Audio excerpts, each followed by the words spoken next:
Welcome, welcome. You're here at Watch Harry. Today we present to you Minerva McGonagall exposed 31 letters Dumbledore hid from Harry and Ministry froze his assets. Like and subscribe if you want more awesome stories. Sit back, relax, and enjoy. Chapter 1, The Box in the Desk. The renovation of Dumbledore's old office had been Minerva McGonagall's idea, and she'd been regretting it since approximately 2:30 in the afternoon. Not because of the work itself, she didn't mind work, had never minded it, had in fact built her entire identity around the particular satisfaction of doing difficult things thoroughly. What she minded was the feeling. The slow, encroaching sensation that had been settling over her shoulders like a wet cloak all day, heavier with each drawer she opened, each stack of parchment she sorted, each small and intimate artifact of Albus Dumbledore's long life that she wrapped in cloth and labeled and set aside. 47 years she had known that man. 47 years of arguing with him, trusting him, occasionally wanting to throttle him with her bare hands, and loving him in the particular exasperated way you love someone who is simultaneously the wisest and most infuriating person you've ever met. He'd been gone for 3 years now. You'd think she'd have found the bottom of the grief by this point. She hadn't. The office had been left largely untouched since the war, not out of reverence, exactly, but because there had been so much else to do. Rebuilding the castle. Teaching the traumatized. Sending letters to families. Holding the whole trembling institution together with her will and 2 pots of very strong tea per day.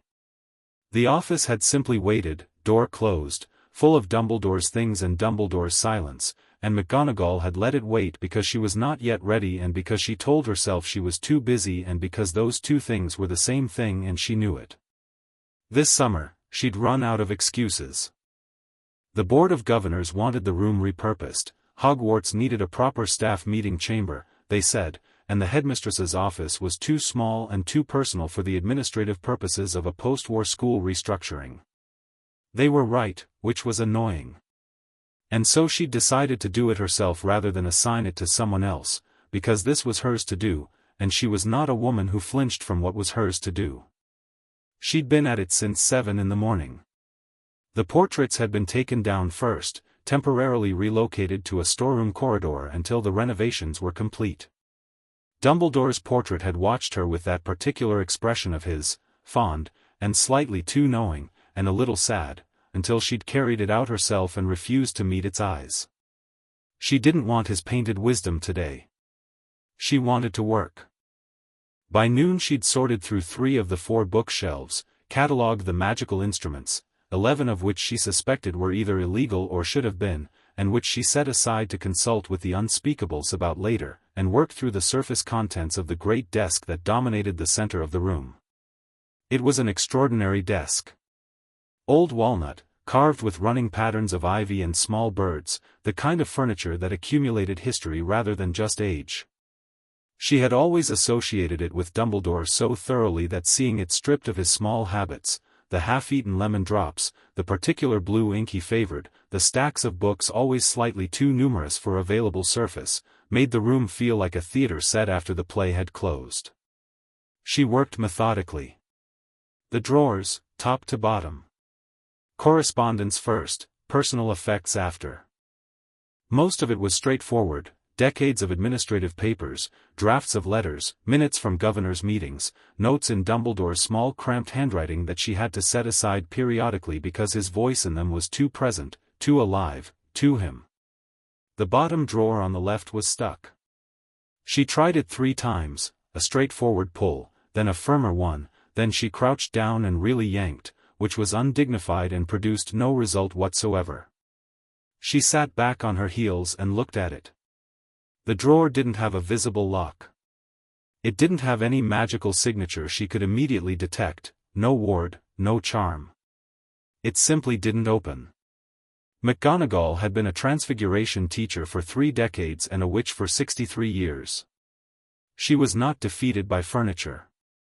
She drew her wand, held it 6 inches from the drawer face, and said, very quietly, finite incantatem. Nothing. No release, no click. She tried an Alohomora variant she'd learned from a particularly creative student in 1987, then a key-dissolving hex she'd read in an obscure 7th century household magic text, then a ward-peeling charm her colleague Professor Flitwick had developed for antique charm work.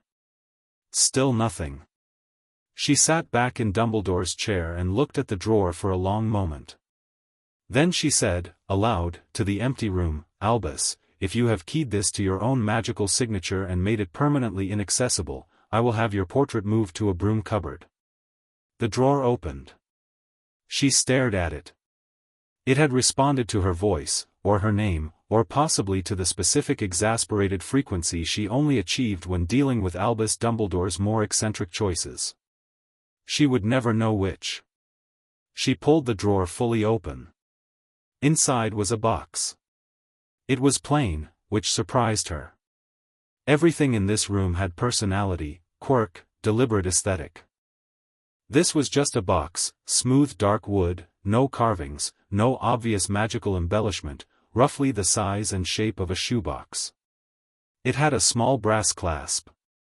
It sat in the drawer like a thing that was not meant to be found, which meant Dumbledore had put some effort into making it findable for exactly the right person at exactly the right moment, because that was precisely how his mind worked, and she was furious at him for it even now. She lifted it out. It was heavier than it looked. The clasp opened at her touch, no resistance, no drama, just a small brass click.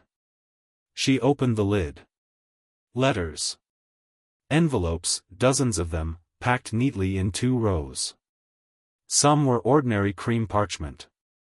Some had official seals, the Ministry of Magic's wax stamp in red and gold, the symbol of Gringotts Bank in deep green, and several she didn't immediately recognize, a fleur-de-lis in silver that she thought might be the French Ministry, and an eagle's head in bronze that was certainly the Italian CMP, the Comitato Italiano di Magia e Pratique. A few were older, the parchment soft and slightly yellowed. Several looked recent. All of them were addressed to the same person. Mr. H. J. Potter. She didn't move for a moment. The afternoon light came through the high windows and lay across the desk in long pale bars, and the room was very quiet, and McGonagall sat completely still and looked at these letters addressed to Harry Potter in other people's hands, dozens of them, all sealed. All undelivered. She picked up the first one. It was dated July 31st, 1991. The day Harry turned 11. It was from a firm of wizarding solicitors she recognized, Vane, Crowley and Associates, one of the oldest and most reputable practices in Diagon Alley. She turned it over. The seal was unbroken. She put it down. Picked up another, this one dated September 3, 1991, the stamp of the Wisengamot on the front. September 3, 1991 was 2 days after Harry started at Hogwarts. She put it down. Another, French Ministry, dated November 1991. Another, Gringotts, dated March 1992.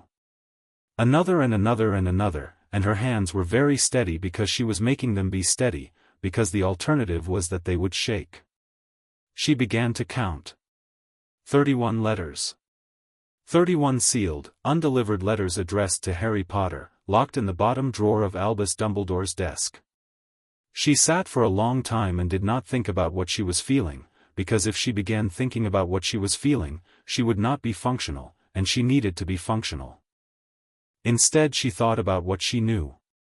As chief warlock of the Wisengamot for the better part of 30 years, Dumbledore had held certain administrative authorities over the mail routing system that connected Hogwarts to the broader magical world. It was a largely ceremonial role in practice, rarely invoked, because who would need to intercept a student's mail? But the authority existed. She knew it existed. She had never thought about it, not once, had never questioned it, because it was Dumbledore, and Dumbledore was, had been, she stopped that thought. She looked at the Gringotts envelope. March 1992 meant first year. It meant Harry had been at Hogwarts for 7 months when this arrived, or rather, when this failed to arrive. She thought about Harry Potter at 11 years old. Scrawny, underfed, perpetually startled by kindness, wearing clothes that were not his and carrying a wonder about magic that she'd found genuinely beautiful even as it broke something in her to see. A child who had grown up being told he was nothing. A child who had come to Hogwarts without a single owl, without a single letter from any person who had known his parents, without any knowledge of the world he'd been born into as a prince. She thought about the letter from Sirius Black she'd found 3 envelopes back. She hadn't opened it, none of them were hers to open, but the date on the outside was June 17, 1996, which was 2 days before Sirius died. She closed her eyes. She opened them. She closed the box, stood up from the desk, and walked to the window. Below, the Hogwarts grounds were summer bright, the lake still and silver green in the afternoon heat, 2 students she didn't recognize from this distance chasing something near the edge of the forbidden forest. The mountains were blue and distant. It was a beautiful day. It was a perfectly beautiful day, and she was standing in the office of the man she had trusted most in the world holding a box of letters he had stolen from a child, and the beauty of the day felt like an obscenity. She thought about what she was going to do. She could put the box back. She could lock the drawer again and walk away and let this be a secret that stayed a secret, because Albus was gone and the war was over and Harry was 20 years old and alive, and some arguments could not be had with dead men. She thought about this option for approximately 4 seconds before dismissing it so completely that she was almost surprised it had occurred to her at all. She could go to the ministry. She almost laughed at that one. She could go to Harry. She turned this one over carefully in her mind, examining it from all angles, weighing the timing and the method and the question of whether there was more she needed to know before she went to him, more context, more documentation, and then she stopped weighing it because some things were not a strategic question. Some things were simply what you did. She picked up the box, tucked it under her arm, and went to write a letter. Harry Potter lived in a flat in Muggle London and had done so for almost 2 years. The decision had surprised people, though he couldn't understand why. After the war he'd stayed at the Burrow for a while because it was the only place that felt survivable, and then at Grimmauld Place for longer than was probably healthy, and then one morning he'd woken up and realized he was 20 years old and had never in his life lived somewhere that was entirely his own choice, and had gone out that same afternoon and rented a flat in Islington. Top floor. Good light. No portraits. It wasn't that he'd left the wizarding world behind. He came and went, had lunch at the Leaky Cauldron, played pickup Quidditch with a loose collection of friends most Saturdays, consulted occasionally with the Auror office on cases that needed his particular kind of expertise, though he'd quietly withdrawn from the formal training program after 6 months because the idea of spending 40 years doing exactly what Dumbledore had shaped him to do felt like something he needed to think about more carefully before committing to. He was thinking about it. He did a lot of thinking. He'd taken up cooking, which still surprised him. Made his own meals, went to the market on Tuesdays, had a coffee maker he was very fond of and a small bookshelf of Muggle novels. He paid his rent in cash converted from galleons and kept his wand in the kitchen drawer next to the spatulas, which Hermione considered slovenly and which Ron considered extremely reasonable. He was making breakfast, proper breakfast, eggs and toast and the complicated French press coffee situation, when McGonagall's owl arrived. It was an exceptionally large owl, clearly ministry registered, and it dropped the letter on his kitchen counter with the air of an owl that was aware of its own dignity and expected to be thanked for it.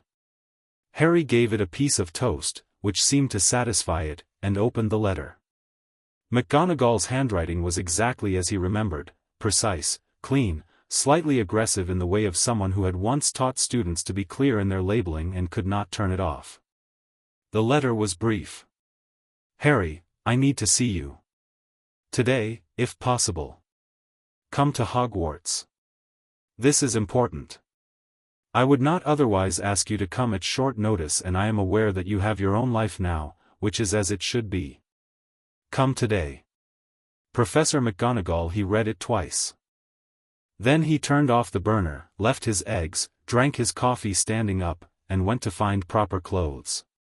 He'd learned, somewhere in the last 3 years, that when Minerva McGonagall said something was important, she was not in the habit of exaggeration. He arrived at Hogwarts through the main gates at 5:30, having taken the night bus to Hogsmeade and walked up from the village. The castle looked the same as it always did in summer, quieter, slightly more itself without the current of 300 young humans running through its corridors, the magic sitting in it like warmth in old stone. He'd always loved Hogwarts in the summer. It had been the first place he ever loved, and you don't lose that. McGonagall met him in the entrance hall, which meant she'd been watching for him, which told him this was serious before she'd said a word. She looked well, he thought.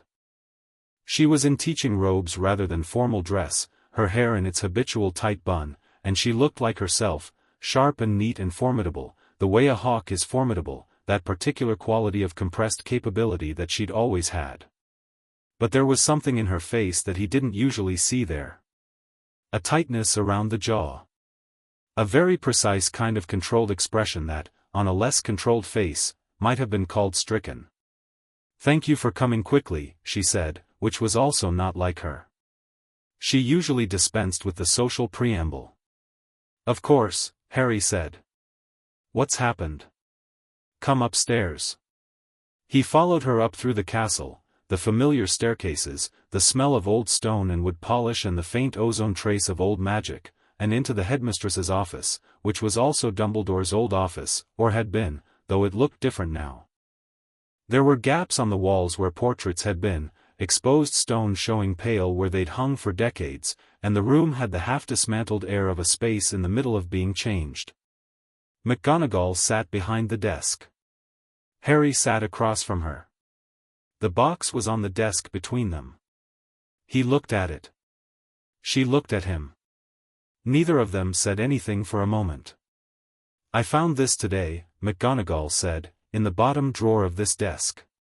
It was locked with a charm keyed to Albus's voice or possibly mine, I am still determining which." A pause. "The drawer opened when I spoke to it." Harry waited. "Before I show you what's inside," she said, and she was very careful with her words, very deliberate in the way she was when the words mattered, "I want you to know that I did not know this existed. I want to be very clear about that, because what you are about to see is going to raise questions about what the people around you knew, and the answer, in my case, is that I did not know. I will answer any question you have. I will tell you everything I do know. But I want that said first." Harry looked at her for a moment. She held his gaze without flinching. She'd always been willing to hold his gaze, even in the moments that cost her something. "Okay," he said. "Show me." She opened the box and turned it toward him. Harry stared at the envelopes. He picked up the first one, Vane, Crowley and Associates, July 31, 1991, and turned it over in his hands, and then looked at the row behind it, and then looked at all of them, and the thing he felt was not what he would have predicted. He'd expected anger, maybe. Or the kind of hollow shock that came after things that should have happened differently.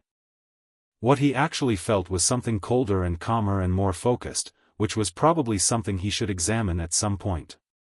"How many?" he asked. 31. He put the solicitor's letter down very carefully and picked up the Wisengamot one. He read the date. Set it down.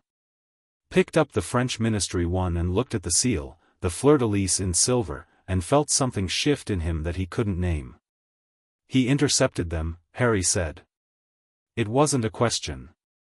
As chief warlock, he had the authority to redirect correspondence to students through administrative channels, McGonagall said, and her voice was steady and terrible at the same time, like a very sharp edge.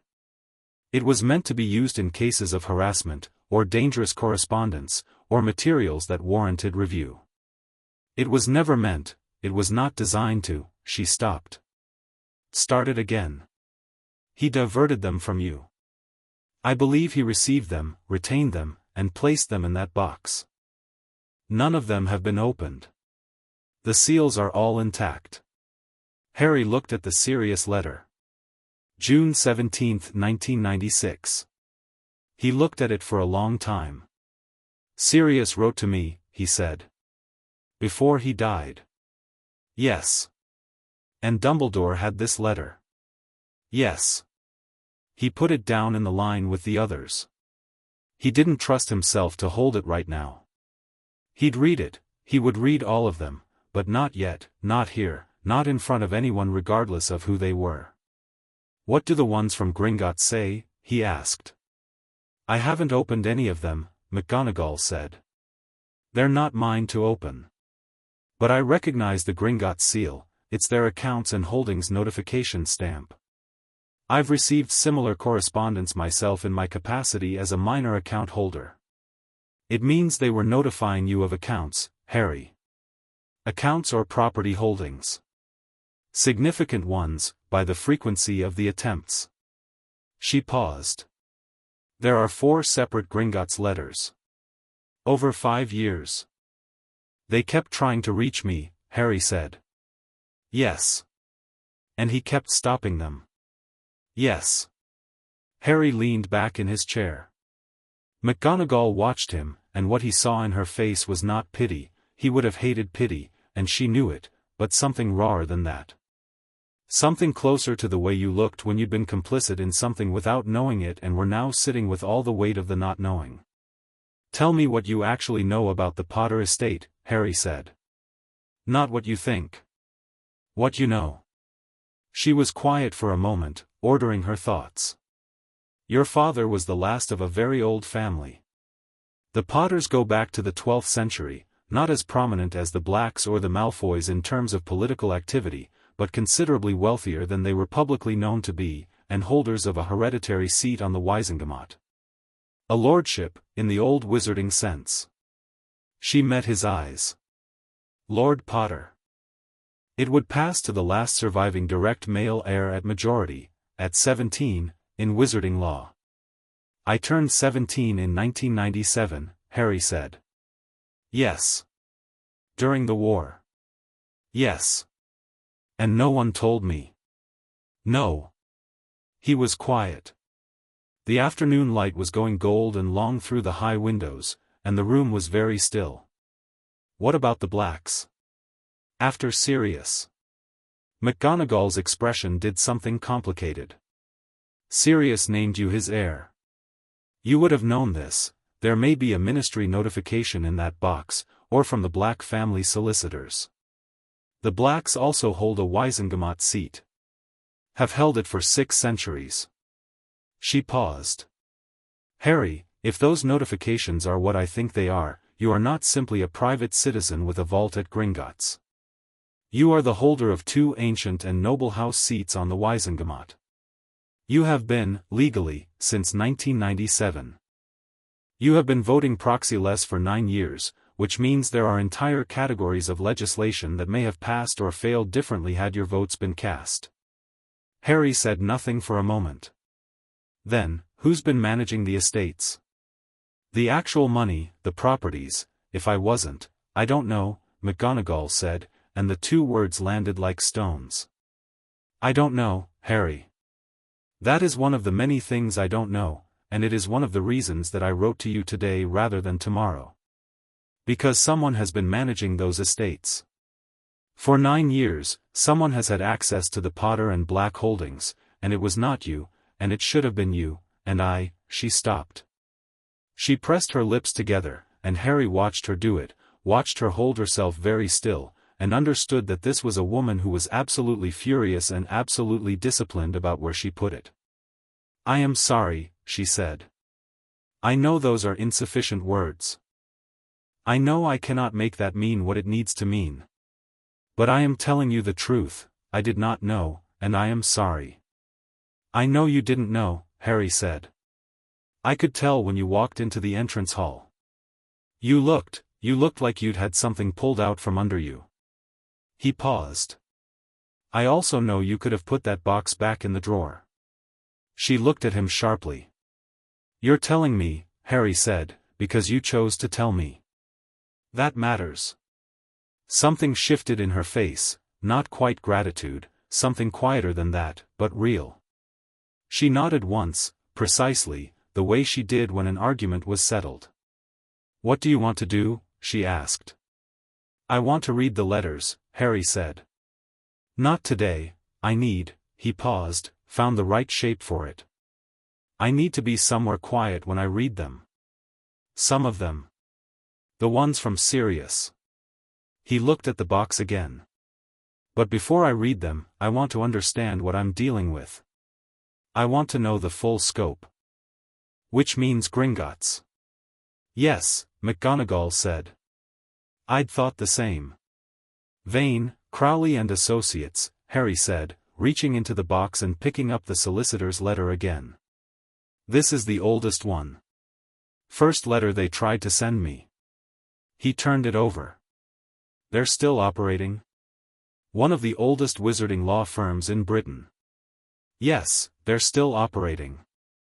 McGonagall reached into the pocket of her robes and produced a second envelope, this one newly sealed, her own handwriting on the front. I took the liberty of writing to them this afternoon, before I sent you the owl. I haven't sent it yet. I wanted to speak with you first. He looked at her. You wrote to them already. I had several hours while waiting for you to arrive, she said, without inflection. I also wrote to a former colleague at the ministry, someone in the Magical Records office who owes me a considerable favor, asking for a full registry pull on the Potter and Black estate accounts, to see what administrative orders are currently in place. Harry looked at her for a long moment. She had spent her afternoon not grieving, not pacing, not waiting. She'd spent it building the architecture of response, pulling the pieces she'd need before she even had his agreement that this was the direction they were going. He almost smiled. Send the letter, he said. I'll send it tonight. They'll receive it by morning. She paused. I think you should come to Gringotts with me tomorrow. Not as Harry Potter the war hero. As Lord Harry James Potter, heir of the ancient and noble houses of Potter and Black. I think you should walk in through the front door and ask to see the account manager, and I think you should bring the letters. As evidence, Harry said. As documentation, she said precisely. Evidence suggests we're building a case. What we are actually doing is establishing your lawful claim to the full record of your own inheritance, which any adult account holder has an absolute right to under Gringotts' charter. No one can stop you doing that. Not the ministry, not the Wisengamot, not anyone with any connection to Albus Dumbledore's former offices. The ministry might try, Harry said. They can try, McGonagall said, and the way she said it was extremely interesting, perfectly even, perfectly mild, the tone she used in class when a student had just made an error she found educational. I have been navigating ministerial interference for 30 years, Harry. I have a rather good sense of which tries to take seriously and which to step over. Harry picked up the box and held it in his lap for a moment. 31 letters. The whole weight of everything that had been redirected from him, every piece of knowledge, every reach of someone's hand toward his, every notification of what he was and what was his, packed into a plain dark wood box in the bottom of a dead man's drawer. He looked up at McGonagall. Can I stay here tonight? I'd rather not go back to London and come back in the morning.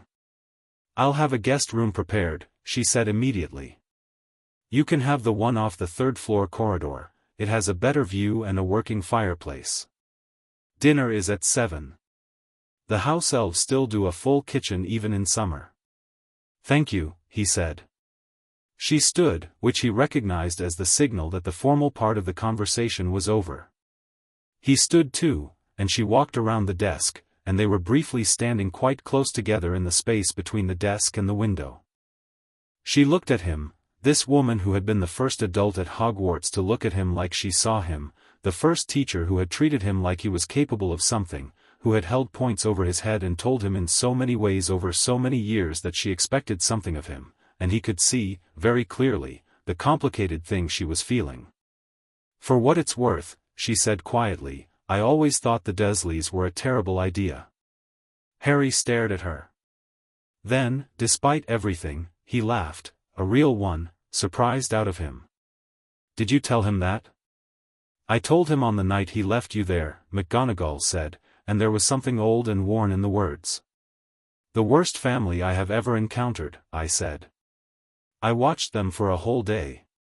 He told me you would be safe there, that blood protection was the only way, that there were greater considerations at play. She paused.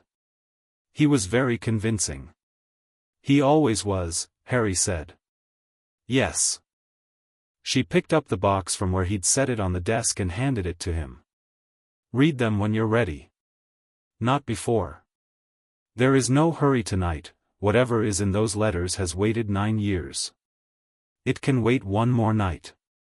He took the box. It was warm from where she'd been holding it, and heavier than it should have been. Gringotts tomorrow, he said. 8 o'clock. We'll take the floor from here. She moved toward the door, then paused with her hand on the frame. I'll have someone send an owl to Ron and Hermione as well, if you'd like them to know.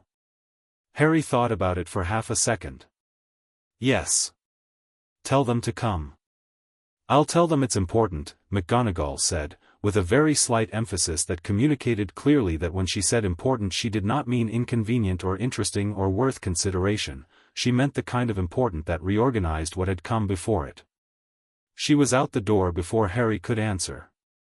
He stood alone in the half-dismantled office of the greatest wizard of the age, holding a box of things that had been taken from him, and felt the cold clear thing settle deeper into him, not anger, not grief, something that moved differently from both. Something with edges. Something that knew what it wanted and had stopped asking politely. He took the box to the room McGonagall had assigned him, third-floor corridor, view of the lake going rose-gold in the evening light.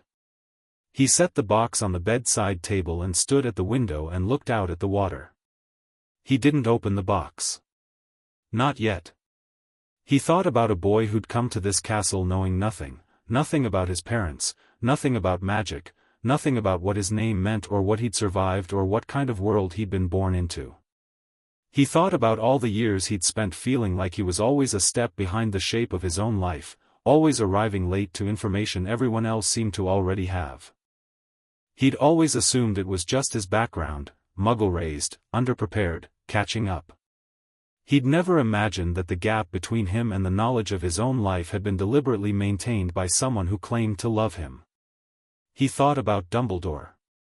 He thought about the note at the bottom of the Mirror of East, the invisibility cloak, the half-truths delivered with absolute certainty, the way every revelation had always come exactly as late as Dumbledore decided it should.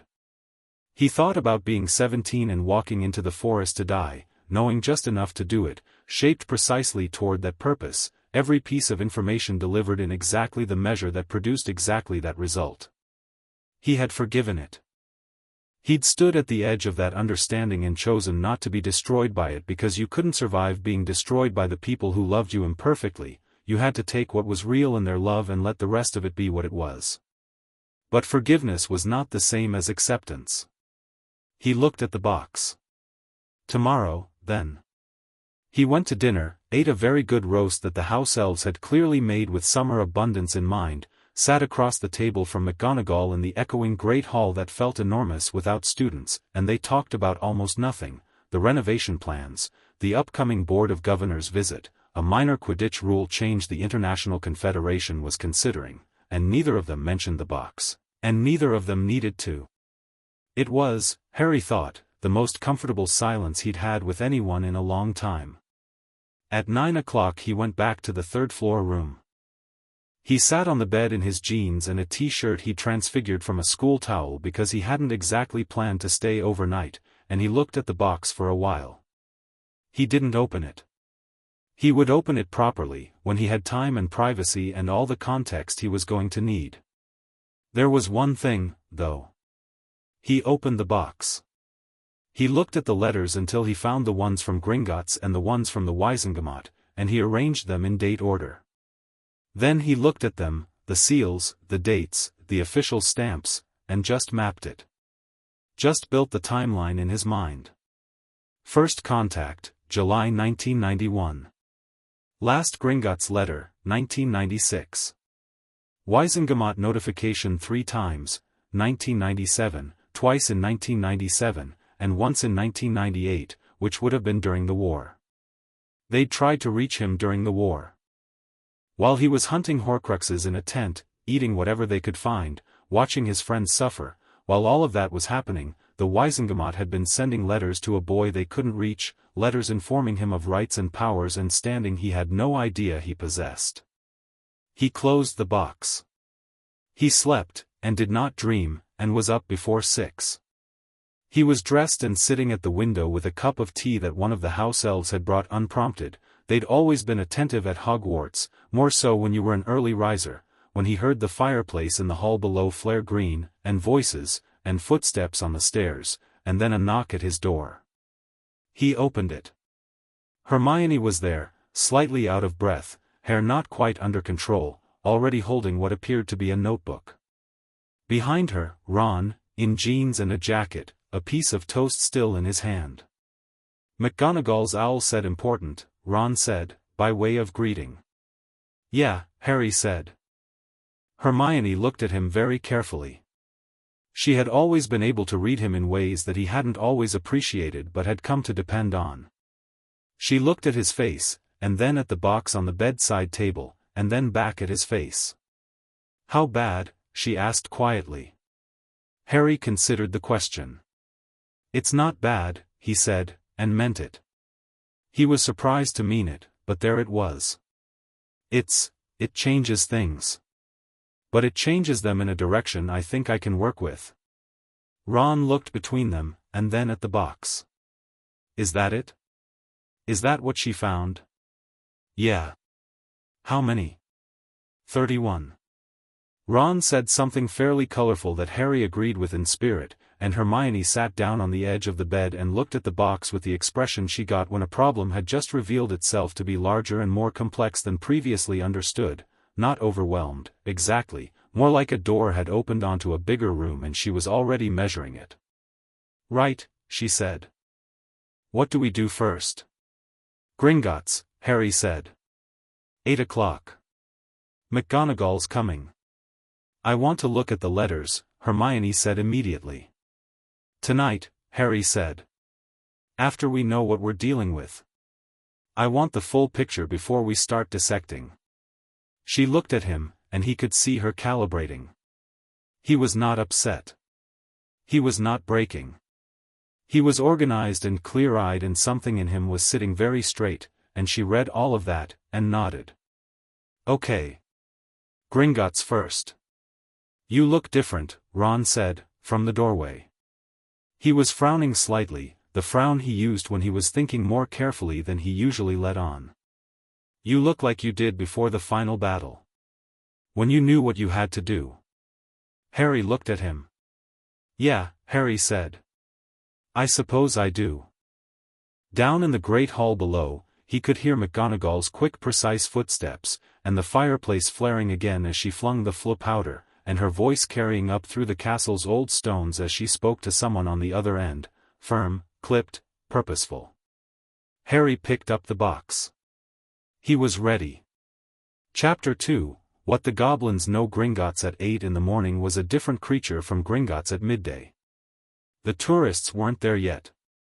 The family groups with their excited children, the nervous first-years clutching their letters, the witches and wizards making their weekly withdrawals with the particular air of people performing a ritual they didn't entirely understand, none of that. At 8 in the morning, Gringotts was purely itself. The marble floors caught the torchlight without an audience. The tellers worked in their high booths with quiet, focused efficiency, scratch of quill and clink of coin, and the whole vast banking hall had the atmosphere of a machine that had been running for 1,000 years and saw absolutely no reason to stop. Harry had been here before. Many times. He knew the high ceilings and the cold air and the slight smell of old gold that permeated everything. He knew the goblins, not individually, not by name, but he knew the quality of their attention, the flat precision of their eyes, the way they watched you, the way a hawk watched a mouse, except with considerably more paperwork involved. He did not know the goblin who was waiting for them at the top of the marble steps. This was notable, because no one waited at the top of the marble steps. You came in, you went to the tellers, you were directed. You waited. The goblin waiting for them was not a teller, he was older, dressed in better clothes than the standard uniform, a deep charcoal jacket with brass buttons, and he was watching their approach with an expression that communicated nothing except that he had been expecting them for some time. McGonagall had sent another letter this morning. Harry had watched her write it over breakfast, quick, decisive strokes, sealed it, and sent it with the Hogwarts post-owl before they'd even finished eating. She hadn't told him exactly what she'd said. "Lord Potter," the goblin said, as Harry reached the top step. "Not Mr. Potter. Not Harry Potter. Lord Potter, the same way you might say a correct answer, with a certain precision that suggested the right word had finally been used after a long period of incorrect ones." Harry didn't visibly react, but something settled in him. "Yes," he said. "That's right. I am Sharpclaw," the goblin said. "Senior account manager for the House of Potter and the House of Black. Please come with me." He turned without waiting for a response, which was, Harry was already learning, simply how Sharpclaw operated. Harry followed, McGonagall at his left shoulder and Hermione and Ron slightly behind, and they were led not to the standard consultation rooms near the entrance but deeper into the bank, through a corridor Harry had never been in before, past doors of dark metal etched with vault numbers in the tens of thousands, and into a room at the far end that was clearly not a consultation room. It was an office. A large one, with bookshelves that reached the ceiling and a desk that made Dumbledore's look modest. There were account ledgers on a side table, genuine Gringotts ledgers, the oversized ones bound in what Harry was fairly sure was dragon hide, and a second goblin already seated in the corner, quill ready, who was introduced as Iron Scale and was apparently there to take notes. Sharpclaw sat behind the desk. Harry sat across from him. McGonagall took the chair to Harry's right. Hermione and Ron arranged themselves behind, and Hermione already had her notebook open, quill out, which Harry had expected. There was a moment of silence in which Sharpclaw looked at Harry with those flat, ancient eyes, and Harry looked back, and neither of them looked away. "You have documentation," Sharpclaw said. Harry placed the box on the desk. 31 letters. All sealed, all intercepted before delivery. Dates span 1991 to 1998. He paused. 4 of them are from Gringotts. Sharpclaw looked at the box. Something moved across his face, not quite emotion, more like a ledger entry being made in real time. He reached out and opened the box with one long-fingered hand, and picked up each of the Gringotts letters one at a time, examining the seals with the practiced eye of someone who'd handled official correspondence for longer than the British Ministry of Magic had existed. "These seals are intact," Sharpclaw said. "Yes. They were never received by you." "No." Sharpclaw set the letters down and was quiet for a moment. Then he looked at Harry with an expression that was the closest thing to respect Harry had ever seen on a goblin's face. "These letters," he said, "represent 4 separate attempts by this institution to notify you of your account status, your inheritance rights, and the administrative arrangements currently governing the Potter and Black estates. Each notification was dispatched through the standard wizarding post and each was returned to us marked as," he paused, and the pause itself was a kind of punctuation, administratively redirected by order of the chief warlock of the Wizengamot. The room was very quiet. "Administratively redirected," Harry said. "It is a formal designation," Sharpclaw said. "It means the chief warlock exercised the male authority of his office to intercept your correspondence. This is documented in our records. We attempted 4 times and were 4 times blocked. The 5th time, in 1999, after the war, after the chief warlock position had changed hands, we attempted again. We received no response. We assumed you had been advised of your accounts through other channels." "I hadn't," Harry said. "No," Sharpclaw said. "I can see that now." McGonagall leaned forward slightly. "What is the current administrative status of the Potter and Black estates? Who has been managing them?" Sharpclaw opened one of the large ledgers on the desk. He'd clearly prepared for this meeting, the pages were already marked with thin strips of parchment at intervals throughout. The Potter estate has been in custodial management since the deaths of James and Lily Potter in 1981, he said. Under custodial management, a proxy administrator was assigned by the Gringotts Estate Oversight Office for the purposes of maintaining the holdings until the heir came of age or was notified. And who was the proxy administrator? Hermione asked from behind Harry. She already had her quill moving. Sharpclaw looked at her. The proxy administrator assigned by the Gringotts Estate Oversight Office, he said, was Albus Percival Wulfric Brian Dumbledore. No one spoke.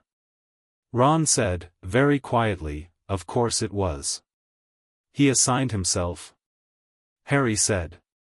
The Chief Warlock's office has authority over estate oversight appointments in cases where no surviving guardian is present, Sharpclaw said.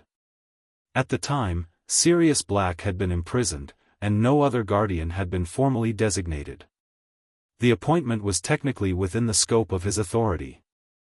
Technically, McGonagall said, and the word came out with a very controlled precision that communicated her opinion of the technical argument without requiring elaboration. Technically, Sharpclaw confirmed, without inflection. He held the proxy administratorship of the Potter estate from 1981 until his death in 1997. At that point, the administratorship passed to the Estate Oversight Office directly, where it currently resides, pending formal claim by the rightful heir. He turned a page. The Black estate is a separate matter. When Sirius Black died in 1996 without a formal will on file with this institution, he made a will, Harry said sharply. He told me he had.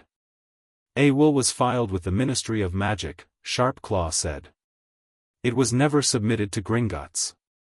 Under wizarding law, estate instruments filed only with the ministry are subject to ministerial review and approval before taking effect. The ministry's review of the Black estate has been, as of this date, he looked at Harry, ongoing for 9 years. 9 years, Hermione said. She had stopped writing. She was staring at the goblin. 9 years of ministry review. Ongoing review, Sharpclaw said, with a tone that in a human would have been withering sarcasm but in a goblin was simply accurate description. The review was filed under the jurisdiction of the Department of Magical Law Enforcement's Estate and Legacy Division. A pause. At the time of filing, the division was overseen by Senior Undersecretary Dolores Umbridge. Harry went very still. He heard Hermione's quill scratch out a single sharp line across her parchment. He heard Ron make a sound that was not quite a word. He felt McGonagall beside him become, if possible, more precisely still than she already was. Umbridge, Harry said.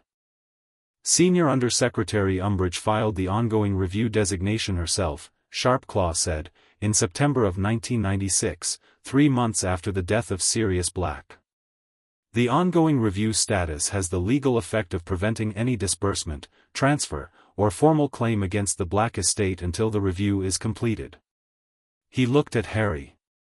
The review has not been completed. Is she still in that role? Harry asked. She is no longer Senior Undersecretary. She was removed from that position following the war. However, the ongoing review she filed has not been formally rescinded, and no successor in her role has moved to close it. It sits in the ministry's files as active. Who has access to the Black estate while it's under review? Hermione asked, and her voice had the clipped quality it got when she was very, very focused on something she intended to fully understand. No disbursements have been made from the Black estate, Sharpclaw said, as the review status prevents it. The assets are frozen in place. However, another page turn, the review status does not prevent administrative access for the purposes of the review itself. The assigned reviewer may access records, inventory, and valuations. Umbridge had administrative access to the Black estate records, Harry said. As the designated reviewer, yes. For 9 years. The review has not been closed, Sharpclaw confirmed. The quiet in the room had a different quality now. Harry was aware of it the way you were aware of a change in weather, not by looking up, just by the feeling on your skin. He looked at the ledger in front of Sharpclaw, the neat lines of numbers and designations, and thought about a 9-year-old ongoing review, and a proxy administratorship running for 16 years, and 31 letters stopped dead before they could reach him.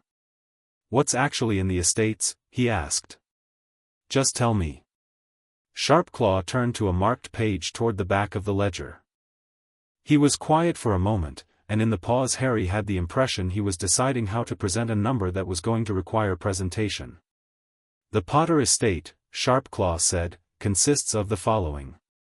Vault 713 at this institution, which is the primary holdings vault and contains," he named a figure, and Harry heard Hermione's sharp intake of breath behind him and Ron say something in Welsh that he'd learned from Bill and reserved for extreme occasions, in gold, silver, and wizarding bonds. In addition to the primary vault, there are 3 secondary vaults containing specific family holdings, rare magical artifacts, a library of approximately 2,000 volumes, many of which are no longer available elsewhere, and a collection of securities and land deeds. He turned the page. "The Potter family holds, or held, the following properties: Potter Manor in Godric's Hollow, which you may know in its current state as a ruin. However, the property and land remain deeded to the estate, and the main building, while damaged, is structurally restorable. A property in Wiltshire, a cottage in the Scottish Highlands, and a flat in London which was your parents' secondary residence." He looked up. "You have been paying rent in London." "I have a flat in Islington," Harry said. "You own a flat in Bloomsbury." A pause. "You have owned it since 1997, under the estate deed. You have been unaware of this." Harry stared at him. "Right," he said. Sharpclaw continued with the same measured tone. "The Black estate is more complex, owing to the ongoing review status. However, the underlying holdings are substantial. Grimmauld Place you are likely aware of. The Black family also held properties in France, in Scotland, and in the Caribbean, a small island, historically used as a private retreat, which has been sitting unoccupied and technically under review for 9 years. He turned another page. "Financial holdings in the Black Vault are in a similar range to the Potter primary vault. And then there are the Wizengamot seats." McGonagall shifted in her chair, a small movement, controlled, but Harry registered it. 2 seats, Harry said. 2 ancient and noble house seats, Sharpclaw confirmed. Each carries a vote in full Wizengamot sessions, access to the Lord's Chamber, and historical rights of address that predated the current ministry structure by several centuries. In the current political climate, he set down the ledger and looked at Harry steadily. 2 votes on the Wizengamot, controlled by a single holder with the standing to use them, would constitute a meaningful block. Particularly in the current environment, where several key votes have passed or failed by margins of 3 or fewer. "What votes?" Hermione asked immediately. Sharpclaw looked at her, and it was the look of someone who finds thoroughness professionally admirable. "I can provide a list. Several of the most notable include the Magical Creatures Rights Amendment of 1999, which failed by 2 votes, the Auror Oversight Reform Bill of 2001, which passed by 1, and the most recent revision to the Education Standards Charter, which currently governs Hogwarts curriculum restructuring." He paused with impeccable timing. "That passed by 3 votes. McGonagall was very still now, the way she'd been still last night in the office. "So legislation that affected my school," she said, "passed without the votes that should have been cast." "The seat holders not voting is equivalent to an abstention," Sharpclaw said. "Which is not the same as a no vote. However, in 3 of the cases I can identify, a no vote from Lord Potter Black would have changed the outcome." Harry sat with that for a moment. He wasn't performing equanimity, he was genuinely thinking, mapping it, building the shape of what had been done and what it meant going forward. This was not only about money. This was never only about money. This was about 9 years of a young man being kept deliberately small in a world that was partly his to govern, kept unaware of his own standing so that other people could make decisions without him in the room. He looked at Sharpclaw. "Can I formally claim both seats today?" Right now? You can initiate the formal claim process today, Sharpclaw said. The Potter seat has no administrative barriers. The custodial management will dissolve upon your formal claim, which requires your signature and a blood verification in accordance with our charter. The Black seat is technically subject to the ongoing ministry review. He paused. However, he reached into a drawer and produced a document Harry didn't recognize, old parchment, thick, with a seal he'd never seen before. A goblin seal, not a ministry seal. 3 interlocking rings in deep red wax. This, Sharpclaw said, is a Gringotts charter instrument. It predates the Ministry of Magic by 400 years and has never been subject to ministry authority. Under the charter, the last-named heir of an ancient and noble house may claim the estate directly through Gringotts without requiring ministry approval, in cases where the ministry review has been in place for longer than 7 years without completion. He set it on the desk. The Black Estate Review has been ongoing for 9 years. You qualify. The quiet in the room became something else entirely. You've been waiting, Harry said slowly. You've been waiting for the 9-year mark. We reached out to you in 1999, Sharpclaw said. You did not respond. I believe now that this was not your choice. He looked at Harry steadily. We are ready, Lord Potter, to conclude the business this institution has been unable to conclude for 9 years. If you are willing. Harry looked at the charter instrument. He looked at the box of letters on the desk. He looked at Sharpclaw. Yes, he said. I'm willing. The next hour was the most paperwork Harry had ever signed in his life, which was saying something given that he'd once been an Auror trainee. He signed his name 37 times across 7 different documents, 2 of which required his literal blood signature, a small silver instrument that pricked his finger and turned his signature deep red on the page, which he found interesting rather than alarming, because after everything he'd been through, a small silver instrument pricking his finger was practically soothing. Hermione read every document before he signed it.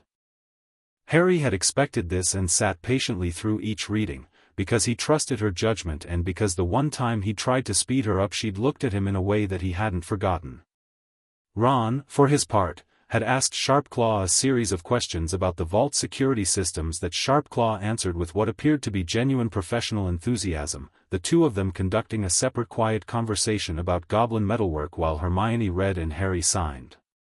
By the time the documents were finished, Ron and Sharpclaw appeared to have reached some kind of mutual appreciation, which was not the strangest thing that had happened this morning but was in the top 5. McGonagall watched everything from her chair with the look of someone chaperoning a field trip that had turned into something significantly more important than anticipated, and who was adjusting accordingly. When the last document was signed and the blood seal dried, Sharpclaw gathered them into a neat stack and handed them to Iron Scale, who disappeared with them immediately. Then he opened a different drawer and produced a key. It was not like Harry's old key, the small bronze one he'd had for his original vault, the one he'd first been given at 11 years old. This one was longer, heavier, a deep burnished gold with the Potter family crest worked into the head. He produced a second one, black iron, with a serpent motif Harry recognized as the Black family crest, and laid both on the desk. Your vaults, Sharpclaw said, are now fully under your control. All proxy administrative access has been revoked as of this signing. The Potter Estate custodial management is dissolved. The Black Estate Review status has been overridden by the charter instrument. He paused. I should inform you that the revocation of administrative access is an automated process within our system. Any parties who previously held administrative designations will receive notification that their access has been terminated. Harry picked up both keys. Meaning someone at the ministry is about to know that the Black Estate just slipped out of their hold. That is one way to characterize it, Sharpclaw said. How long do we have before they react? Sharpclaw looked at him with those flat, measuring eyes. The notification goes through our standard channels. By this afternoon, would estimate. This afternoon, McGonagall said, and there was something in her voice that was already calculating, already building ahead to what afternoon meant and what would need to be in place before it arrived. "There's something else," Hermione said. Everyone looked at her. She had her notebook open and was looking at it with the focused expression she reserved for things she'd worked out that she didn't entirely want to be right about. "The Auror Oversight Reform Bill," she said.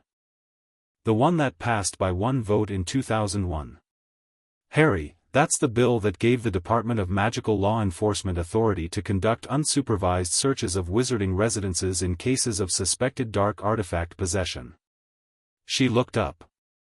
"That bill passed without your votes. And it's been used. I know it's been used, I've seen the case files. It's been used against people the Ministry didn't like. Muggle-born families, mostly.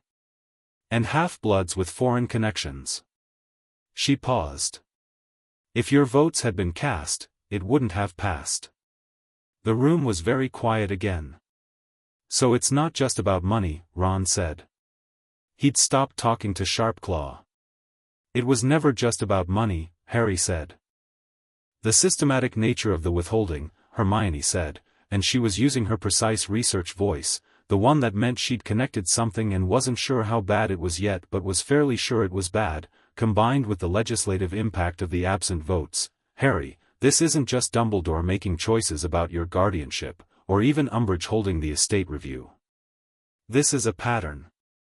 Someone made sure you didn't know what you were, and what you were gave you the power to stop things they wanted to do. That's not," she stopped.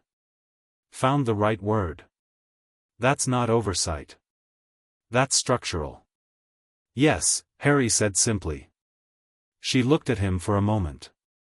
He could see her working out whether he'd already known this, had already arrived at it before she said it. He hadn't, not in those words, but hearing it said out loud was less like a revelation and more like a key turning in a lock he'd known was there. "How do you want to handle the afternoon?" McGonagall asked. "We go back to Hogwarts," Harry said. "I read the letters today, all of them. Then we build the full picture. Hermione, I need everything you can find on Umbridge's current position at the Ministry, her remaining administrative roles, and the specific paperwork trail on the Black Estate Review. I also need the legislative record, every vote that might have gone differently with my seats in play. I can have a preliminary list by tonight," Hermione said, already writing. "The solicitor," Ron said. "Vane. McGonagall wrote to them yesterday, have they responded?" McGonagall reached into her robes. "This arrived before we left." She produced a letter, new cream parchment, a wax seal with the interlocked V and C of Vane, Crowley and Associates. She held it out to Harry rather than opening it herself, and the gesture was not lost on him. He broke the seal. The letter inside was 2 pages, written in a brisk professional hand that nevertheless had an urgency to it just under the surface. "Lord Potter, it is with considerable relief that I write to you, as I have been attempting to contact you for 17 years and had nearly concluded that I would not have the opportunity. My name is Augustus Vane. I am the senior partner of Vane, Crowley and Associates and the designated solicitor for the Potter family estate. I was appointed by your father in 1980 and have been your legal representative since that time, though circumstances have prevented me from acting on your behalf in any meaningful capacity. I have much to tell you. I would prefer to do so in person, though I understand if you prefer written communication first. I have documentary evidence in my possession that is directly relevant to your current situation, and I believe it is time-sensitive. Please contact me at your earliest convenience. I am available today. I have been available every day for the past 17 years. Yours faithfully, Augustus Vane, Senior Partner Vane, Crowley and Associates." Harry read it twice. He handed it to McGonagall without comment. She read it, handed it back, and her expression was doing the complicated thing again, but underneath the complicated thing there was something straighter. Something that looked, if you were paying attention, like relief that this particular machinery was finally moving. "He has more documentation," Harry said. "More evidence." He looked at Sharpclaw. "Is there anything else I need to do here today?" There is one further matter, Sharpclaw said. He had been patient throughout the last exchange, which Harry appreciated. Goblins were generally not patient with human conversations, and the fact that Sharpclaw had given them the space to read and discuss suggested this particular matter warranted its own atmosphere. He opened the ledger again, to the very back, to a page that Harry could see even from across the desk was different from the others, older parchment, the entries in a different ink.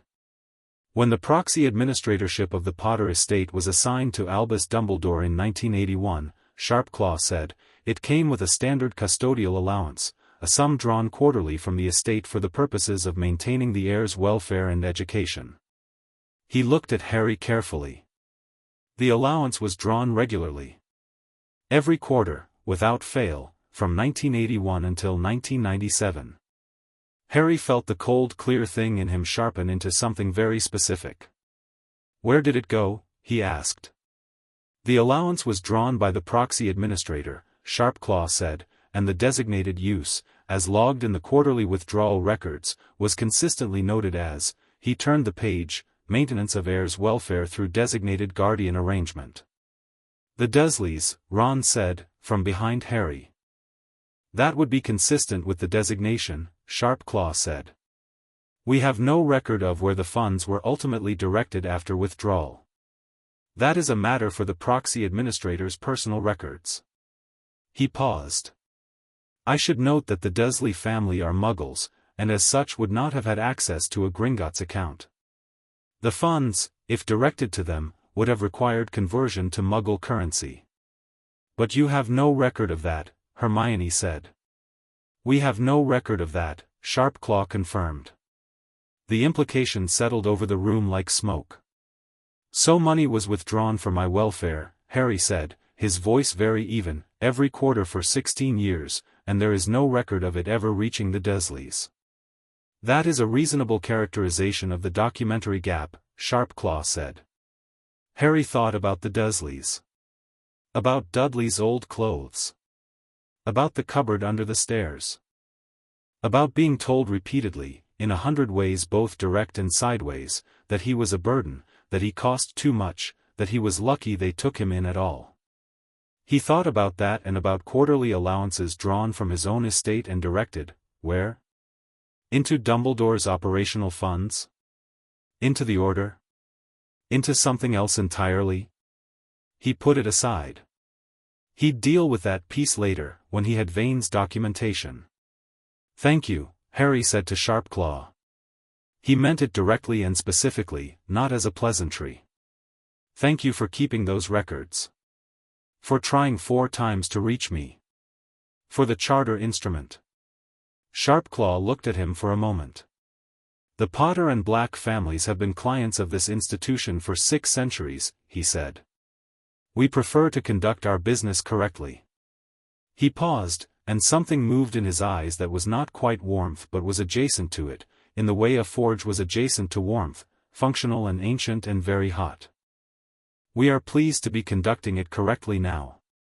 They left Gringotts at 10:30, stepping out of the marble hall into the bright Diagon Alley morning. The street was waking up, shop owners pulling back shutters, the smell of fresh bread from the bakery 2 doors down, a pair of witches in summer robes comparing something at the apothecary window. Ordinary Tuesday morning in the magical world. Harry stood on the steps with both vault keys in his pocket, McGonagall on his right, Hermione and Ron on his left, and breathed the open air. We need to contact Vane, McGonagall said. She had her thinking face on, the one that meant she was already 3 steps into a plan and was deciding whether to share the map or just direct traffic. He said he has documentation. If he has been attempting to reach you for 17 years, he has either built a considerable file or he has given up, and I don't think he's given up. He hasn't, Harry said. You don't write a letter like that if you've given up. Today, Hermione said. We need to see him today, before the ministry notification hits. Once Umbridge's people know the Black Estate review has been broken, they'll start moving. We don't know what they'll do, but we know they'll do something, and I'd rather we had all our information before they do. Agreed, Harry said. He was already scanning the street with the old Auror habit, not paranoia, just awareness, the instinct that had been trained into him during 7 months of Horcrux hunting and had never quite switched off. Nothing unusual. Ordinary morning. But ordinary mornings had a way of turning rather quickly when you were Harry Potter. Can we get to Vane's office from here?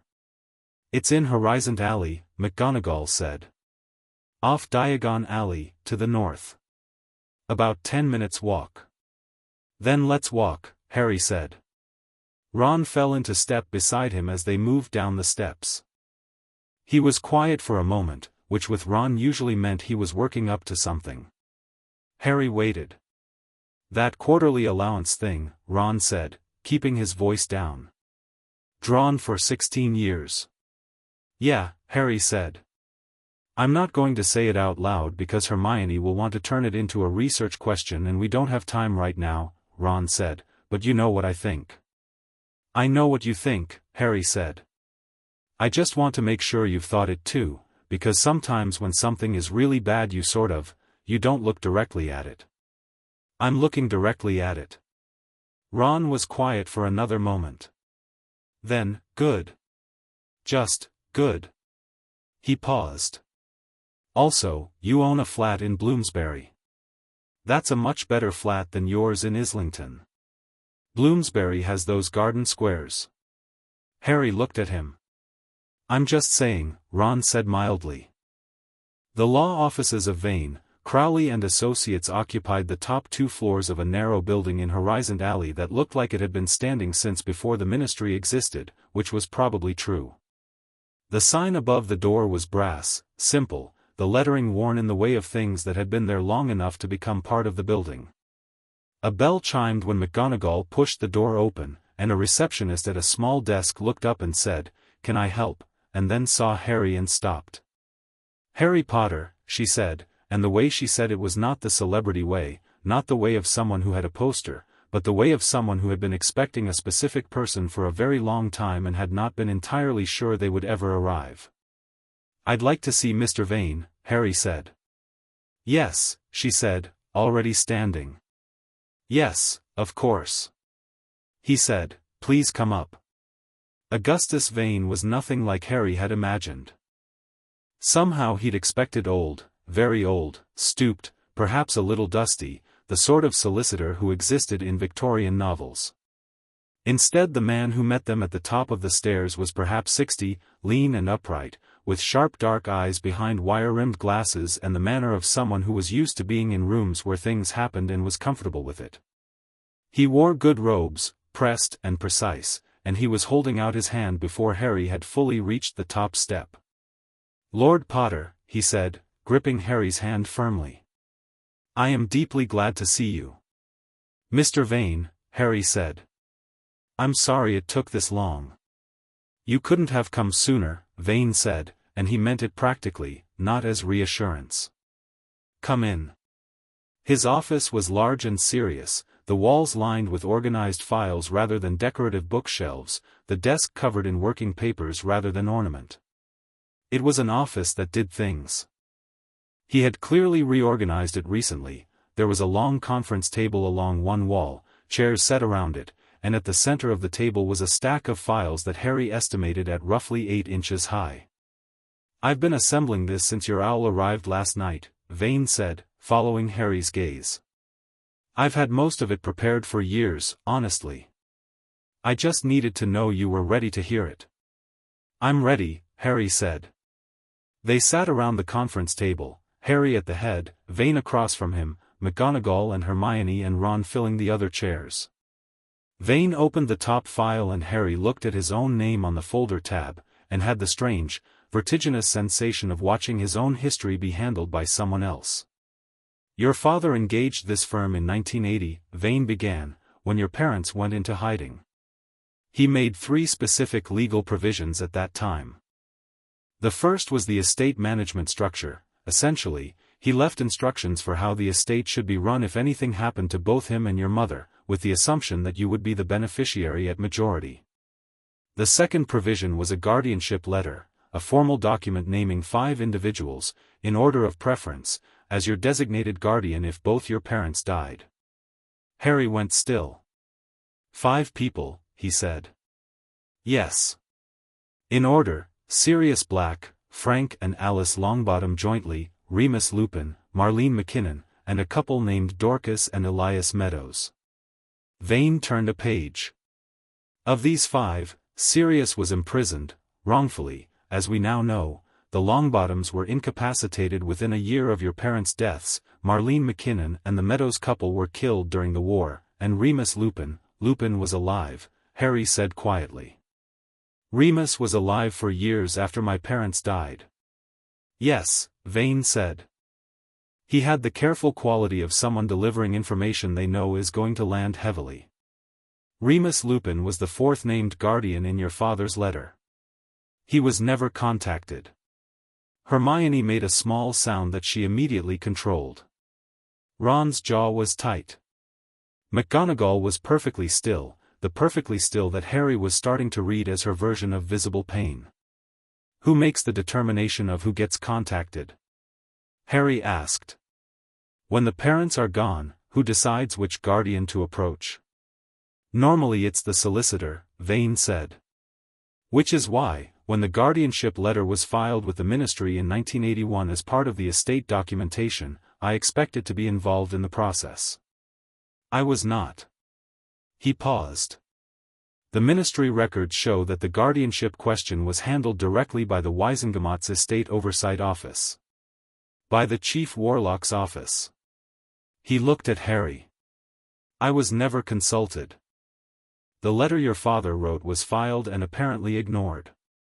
You were placed with Petunia Dursley, who is not named anywhere in your father's guardianship letter. Why? Harry asked. Not why was the decision made, Vane said, because I think you understand why by now. I mean, what was the legal mechanism? How could they place you somewhere not named in the letter? Tell me. Emergency guardianship placement, Vane said. Under a provision in the Wizarding Children's Emergency Protection Act of 1950, in cases of national magical emergency, and the fall of Voldemort was officially designated such, the Chief Warlock has emergency authority to place orphan children with protective guardians outside the normal legal framework, if he determines a blood protection is necessary for national security purposes. Blood protection, Ron said. Like the protection Dumbledore said Harry had at the Dursleys. Lily Potter's sacrifice created a powerful magical protection, McGonagall said, and her voice was steady and measured, and Harry could tell she was working very hard to keep it that way. Albus believed, and he was not wrong about the magic, I want to be clear about that the protection could be anchored to the blood of Lily's remaining family. Petunia Dursley. She paused. He used the emergency provision. And it was not entirely fabricated, the protection was real. But the blood protection didn't require 16 years, Harry said. It didn't require keeping me ignorant of my inheritance. It didn't require stopping Remus from knowing I was his responsibility to raise. No, McGonagall said. It did not require any of that. The emergency provision expires when the child turns 17, Vane said. When you turned 17 in 1997, the legal basis for the Dursley placement dissolved. At that point, normal estate and guardianship law resumed. You should have been informed of your full inheritance. You should have received all withheld correspondence. You were not. Because the war, Harry said. Because you were 17 and in the middle of a war, Hermione said, and her voice was doing the thing it did when she was angry, very precise, slightly over-enunciated. And somehow nobody found the moment to say, oh, by the way, here's everything you're owed. Dumbledore was dead, McGonagall said. He died in June 1997. After that, she stopped. After that I was focused on the school. On survival. She stopped again. I should have looked. Even then, even after, should have looked more carefully. You didn't know, Harry said.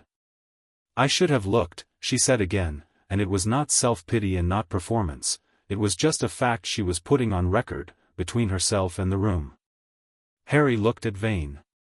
You said you have documentary evidence that's time-sensitive. What is it? Vane opened a second file, a thinner one, and slid it across the table to Harry. This arrived at my office in August of 1996. It came through the Hogwarts post. Whoever sent it used school post specifically, possibly because it's less easily intercepted than standard owl post. Harry opened the file. Inside was a single sheet of parchment, in handwriting he had only seen in newspaper photographs and on Christmas labels and once on a destroyed diary. His mother's handwriting. His hands were perfectly still. He looked at the top of the letter. Vane, if this reaches you, it means things have gone very wrong. Please hold this for Harry. Give it to him when he's ready. He'll know when. It's not addressed to me, Harry said. No, Vane said gently. The letter inside the envelope is addressed to you. The outer instruction was for me. I've held it since 1996. He paused. She sent it through channels that bypassed Dumbledore entirely. I don't know how she managed it from where she was, but she did. He looked at Harry carefully. Do you want to read it now, or, no, Harry said. Not now. He closed the file. He closed it very carefully. I'll read it tonight. With the others. He looked up at Vane. What do we need from you right now? Legally. What's the immediate priority? Vane was quiet for a moment, clearly adjusting. Then he straightened. The immediate priority is the Ministry. Once they learn the Black Estate Review has been overridden by Gringotts' charter, and they will know this by this afternoon, they will react. I don't know exactly how, but I know the shape of institutional self-protection, and I suspect it will be swift. You need formal legal representation in place before that happens. You have my father's engagement letter, Harry said. You've been my solicitor since 1980. Technically the engagement has been inactive, since I have not been able to reach you. There is a question of whether it remains valid. It remains valid, Harry said. You're my solicitor. What do you need from me to make that official right now? Vane looked at him with those sharp eyes, and something in them settled. He reached into the main file and produced a fresh engagement document, 2 pages, clean parchment, prepared in advance, Harry noticed. Prepared some time ago. He'd had this waiting. Harry signed it with his own blood signature, the small silver instrument from his pocket that Sharpclaw had given him at Gringotts, legal weight, Sharpclaw had said, equivalent to a Gringotts charter stamp. Vane countersigned it, and it was done. You are now formally and actively represented by this firm, Vane said. If the Ministry attempts any legal action, any freeze, any injunction, any formal challenge, they will be required to go through me. Good, Harry said. Because I think they're going to try. He stood, and the others stood with him, and he picked up both files, the documentary evidence file and his mother's letter, and tucked them under his arm alongside the box. One more thing, Vane said. He was looking at Harry with the expression of someone who has been waiting to say something for a very long time and is choosing the moment carefully. Your father, in the instructions he left with me, in 1980, he wrote a personal note. Not legal documentation. Just a note, for me, so I would understand the context. He paused. He said, if anything happens to us, make sure Harry knows who he is. Everything else, the money, the properties, the seats, those are secondary. Make sure he knows who he is. The room was very quiet. Harry looked at Vane for a long moment. I'm working on it, he said. He walked out into the horizoned alley morning, and the sun was climbing, and somewhere across the city the Ministry of Magic was about to receive a notification that the careful architecture of Harry Potter's diminishment had just developed a very significant crack. He felt it. That cold, focused, forward-moving thing. He was ready for what came next. Chapter 3, The Ministry Moves. The owl arrived at 2:47 in the afternoon.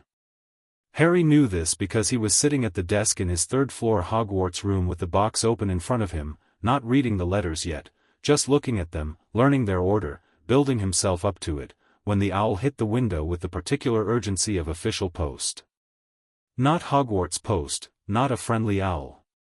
This one wore a red ministry band on its leg, and it tapped the glass with a sharpness that was clearly intentional. He opened the window. The owl dropped its letter and left without waiting for a response, which told him everything he needed to know about the nature of the correspondence before he'd broken the seal. The seal was Ministry of Magic standard, red and gold, the scales and wand emblem pressed deep into the wax. The letter inside was 1 page. Official letterhead.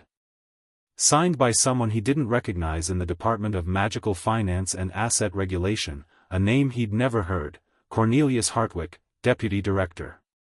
He read it once, quickly. Then he read it again, slowly. Then he walked down the hall to McGonagall's office and knocked twice. "Come in," she said immediately, which meant she'd been awake and working.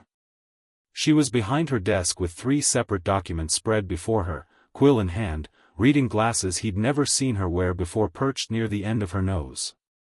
She looked up, registered his face, and took the glasses off. "Show me," she said. He handed her the letter. She read it. Her expression didn't change, which was itself a kind of change. She went flat in the way that McGonagall went flat when she was containing something very hot. "Asset freeze," she said. "Effective immediately," Harry said. "All Potter and Black estate holdings are subject to a temporary administrative freeze pending review of alleged procedural irregularities in the Gringotts claim filed this morning." He sat down. "They moved fast." "Faster than I expected," McGonagall said, which coming from her meant she'd expected them to be fast and they'd exceeded it. "Sharpclaw said the notification would go out this afternoon. It's barely past 2. She set the letter down. Someone was already watching. Someone had a response prepared. "Umbridge," Harry said. "Almost certainly. She may no longer be senior undersecretary, but she has enough remaining influence, enough people in enough offices, to have something drafted and ready the moment the charter instrument was filed." McGonagall picked up her quill. "Does Vane know yet?" "I sent a Patronus to his office 10 minutes ago." She looked at him. "You can send messages by Patronus?" "I've been doing it for years," Harry said mildly. She made a brief expression he couldn't fully interpret, set down her quill, and stood up. "We need to be at the ministry." "Today?" "Now," she said. "Before close of business. If we wait until tomorrow, they have tonight to build more structure around this freeze, file additional documentation, get injunctions in place.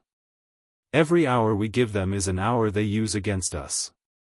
She was already pulling her traveling cloak from the stand near the door. "I also want you to see the inside of that building today while you're—" She paused, seeming to choose the word, "current." "Current," Harry repeated. "You are not in shock," she said. "You are not processing. You are moving forward with clarity. I have seen you in many states, Harry, and I know the difference, and I want us in that building before you have time to sit with the letters and feel the full weight of them. Strategy first. Grief later." She turned to face him.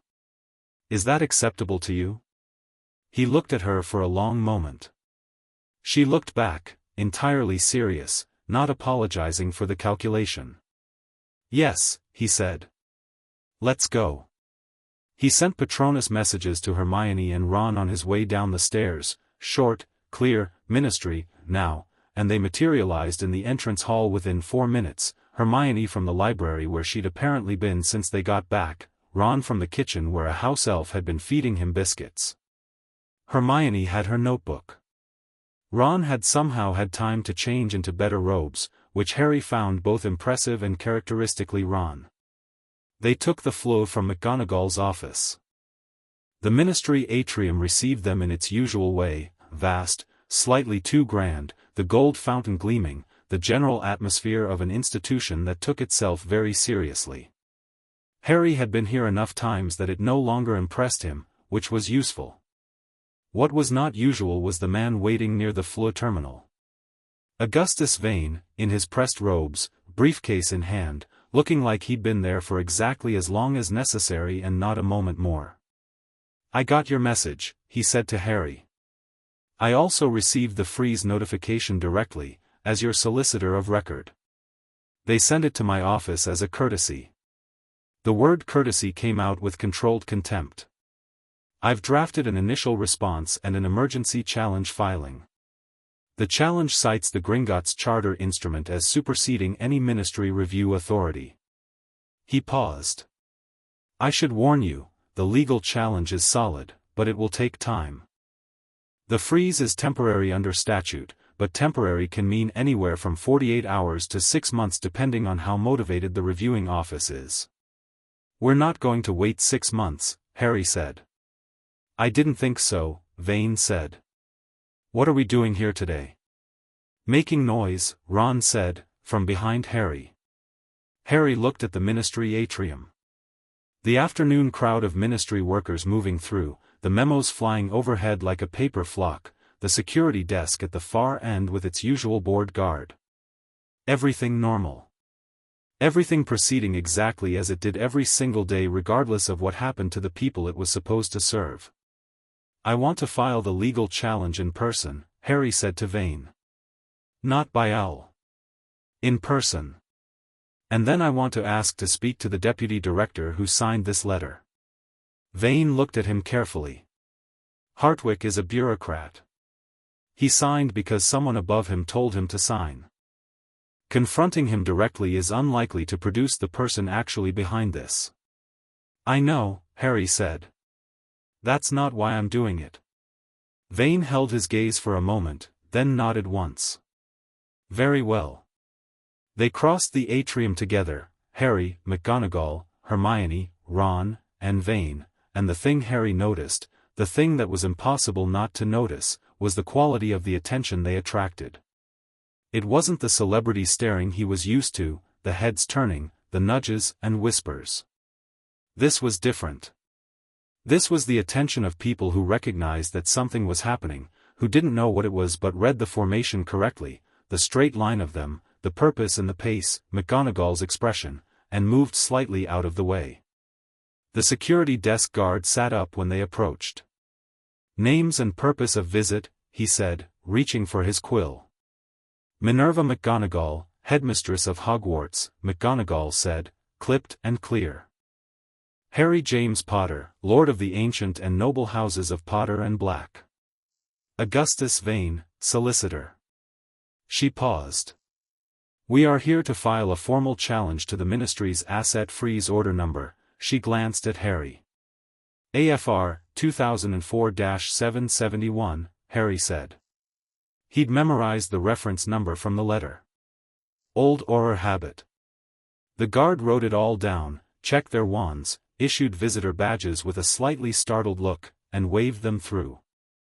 The badge that clipped itself to Harry's chest read, Lord H. J. Potter, Estate Challenge Filing. He looked at it for half a second. Then he walked through into the ministry proper. The Department of Magical Finance and Asset Regulation was on level 4, sharing a floor with the Department of Magical Transportation and the Portkey office. It was not a glamorous floor. The carpets were a subdued ministry blue, the lighting functional rather than impressive, the walls lined with filing cabinets rather than dramatic stonework. It had the air of a department that did its work quietly and preferred it that way. Harry pushed the door open and walked in. There were perhaps 12 people at various desks, all in the mid-level bureaucrat mode of appearing busy while actually waiting for the day to end. All 12 of them looked up when the door opened. 2 of them recognized Harry immediately. 3 of them recognized McGonagall. All of them registered Vane's briefcase and the particular directional energy of 5 people who knew exactly where they were going. "I'd like to see Deputy Director Hartwick," Harry said to the nearest person, a young witch who was staring at him with the particular expression of someone who has suddenly become extremely aware of their position in a very complicated moment. The Deputy Director is," she started. "Available," Harry said pleasantly. "I'm sure." There was a brief, fraught moment. Then an older wizard at a desk near the back, who'd been watching since they walked in, stood up slowly. He was perhaps 50, gray-haired, the look of someone who'd been in this building long enough to know when things were going somewhere he didn't want to follow them. "Mr. Potter," he said. "Not Lord Potter." Harry noted this without reacting. "I'm Hartwick. I signed I'm aware of why you're here." "Good," Harry said. "Then we can skip the introductions." He gestured to Vane, who opened the briefcase and produced a set of documents, the challenge filing, thick and organized, 3 copies. "My solicitor is filing a formal challenge to the asset freeze as of this moment, in accordance with the Estate Challenge Statute of 1847. 1 copy for your office, 1 for the Ministry Records Office, 1 for the Gringotts Estate Oversight Committee." He held Hartwick's gaze. "The challenge cites the Gringotts charter instrument filed this morning, which supersedes Ministry review authority under the 1332 banking agreement. You should be aware that Gringotts is also filing their own response, separately." Hartwick took the documents.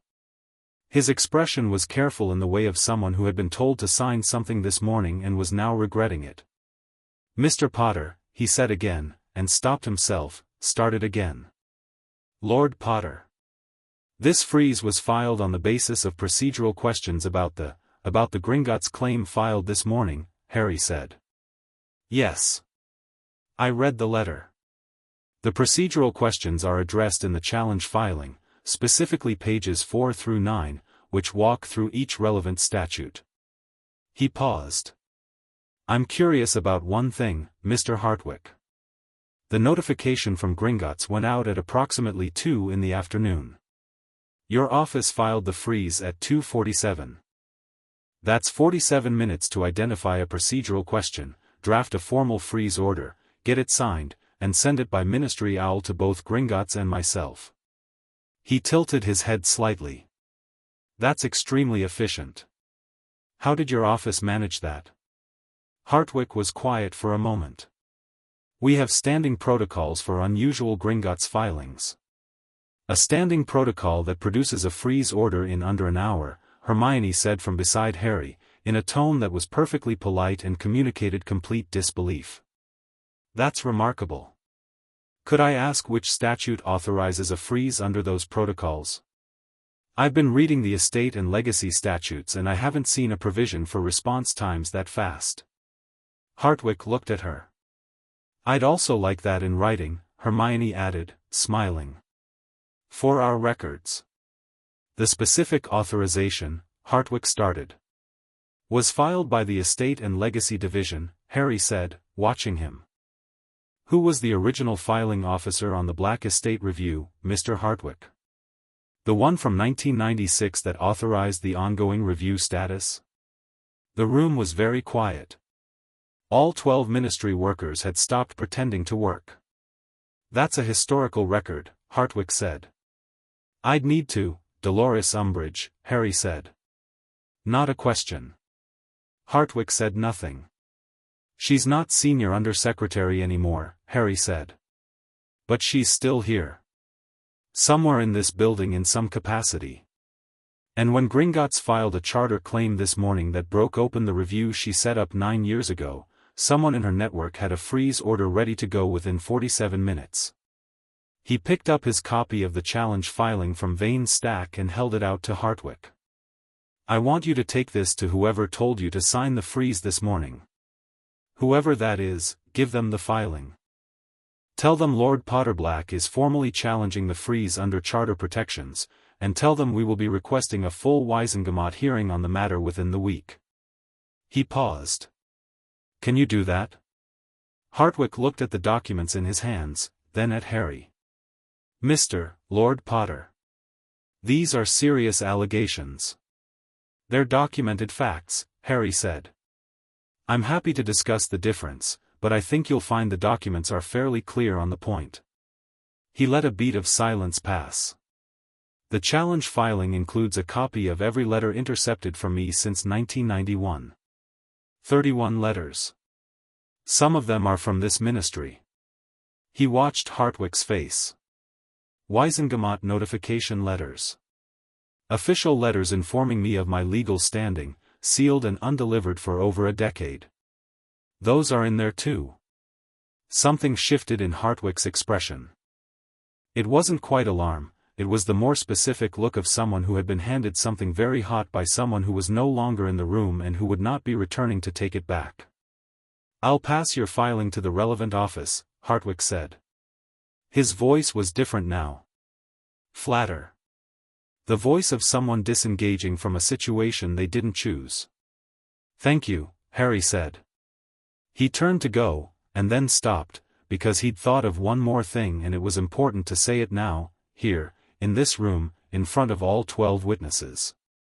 "Mr. Hartwick. The freeze is temporary under statute, maximum 48 hours without a formal extension filed with the Wiesengemot Oversight Committee. I'll be monitoring for that extension. If it's filed without proper justification, my solicitor will challenge it within the hour." He looked at the man levelly. "I want to be very clear that I'm not going to let this move quietly through administrative channels. I'm going to be visible, I'm going to be loud, and every step of this is going to be documented." He paused. "Have a good afternoon." He walked out. The hallway outside was empty, which was good, because the moment the door closed behind their group Ron immediately turned to him and said, "Bloody hell, Harry. Was that too much?" Harry asked Vane. "No," Vane said, and he sounded almost amused. That was, in fact, exactly enough. He was already making notes in his own small book. The point about the 47 minutes was particularly effective. He didn't have an answer, which means there isn't a clean one. That's useful. "The witnesses," Hermione said, still looking at her notebook, quill scratching. 12 ministry employees in that room when you laid out the intercept allegation and the 47-minute timeline. That's informal testimony. If this goes to a hearing, any of them could be called. Which is why it was important to say it there and not in a private meeting, Harry said. McGonagall was looking at him with that expression she'd had in the Gringotts office, the one he still couldn't entirely name, not quite pride, something steadier than that. "Where next?" Ron asked. "I want to find Kingsley," Harry said. There was a brief silence. "The minister," McGonagall said carefully. "He'll have heard about the freeze. He'll have heard about us being here. He might already know we're in the building." Harry started walking toward the lifts. "I'd rather have this conversation on my terms than wait for him to summon me." "He's on level 1, Hermione said, already keeping pace. "I know where he is," Harry said. The Minister for Magic's offices occupied most of level 1, which in Harry's experience was always slightly too warm, the carpet slightly too thick, the lighting slightly too gold, as if the ministry was compensating for something by making its most important floor the most aggressively comfortable. It had the same quality as a hotel that knew you weren't paying for the room yourself, not quite real. The receptionist outside Kingsley's office was a witch Harry didn't know, 40ish, with the composed efficiency of someone who spent their days managing access to an important person. She looked up when they came off the lift, took in the group, and her composure flickered for a fraction of a second. "Lord Potter," she said, which was interesting. Someone on level 1 had clearly already been briefed on the title. "The minister is in," Harry said pleasantly. "I can hear him." He could, faintly, Kingsley's deep voice through the office door, in conversation with someone. Not a fluke call, the resonance was wrong. In person. "He has a meeting, this will only take a few minutes," Harry said. "I just need him to know I was here and chose to knock rather than make an appointment through official channels, which I could have done but which would have produced a lot more documentation and a lot more formality." He held her gaze. "Could you let him know I'm here? He can decide whether he wants to see me." She looked at him for a moment, then stood and went to the door, knocked, leaned in, and said something low. A pause. Then she opened the door fully and stood aside.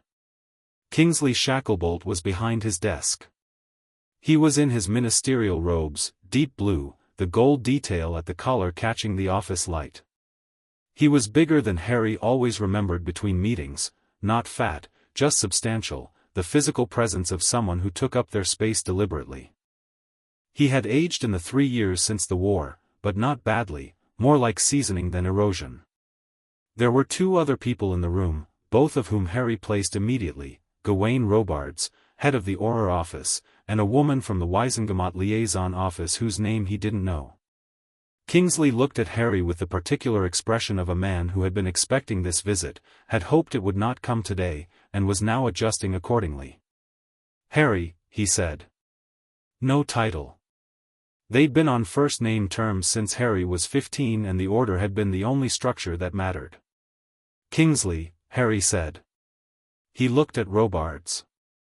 "Gawain." "To the Wizengamot liaison, I don't think we've met."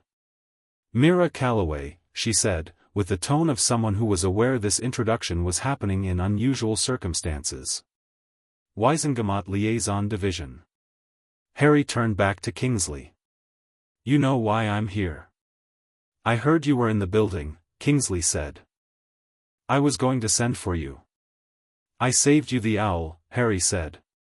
He sat down. There was a chair in front of Kingsley's desk, and he took it without being invited, the way you sat when you were in your own meeting rather than someone else's. "The asset freeze is a temporary administrative measure," Kingsley said carefully. "Filed within 47 minutes of a Gringotts charter claim," Harry said. "By someone who had a response drafted and waiting." He watched Kingsley. "I want to know if you knew about it." "I was briefed after the fact," Kingsley said. "You weren't consulted before." "The Department of Magical Finance has operational authority, Kingsley," Harry said, and his voice was quiet and direct and it cut through the careful language cleanly. "I'm not asking whether they had the authority. I'm asking if you knew." A silence. Robards shifted in his chair. Calloway was very still. "No," Kingsley said. "I did not know before it was filed." Harry looked at him for a long moment. He believed him. Kingsley was many things, and some of those things were complicated, but he was not a liar, not in the direct personal register. He might maneuver, might use language carefully, might decide that some truths required the right moment, but when asked point blank, in a room with one other person who'd known him since before the world changed, he didn't lie. "I also want to know," Harry said, "if you knew about the letters." Kingsley was quiet. "The 31 letters," Harry said. "Intercepted by Dumbledore through the Chief Warlock's mail authority. Including Wizengamot notification letters, official ministry correspondence, Kingsley. My legal standing as Lord Potter Black. My inheritance rights. All of it withheld from me for over a decade. Did you know?" "I knew," Kingsley said slowly, "that the Potter estate question had been deferred. During the war, there were priorities. After the war, I assumed you had been informed, I assumed Dumbledore's people, or Gringotts, you assumed," Harry said. "Yes. You were the Order's senior operative," Harry said. "After Dumbledore died, you knew more about his methods and decisions than almost anyone.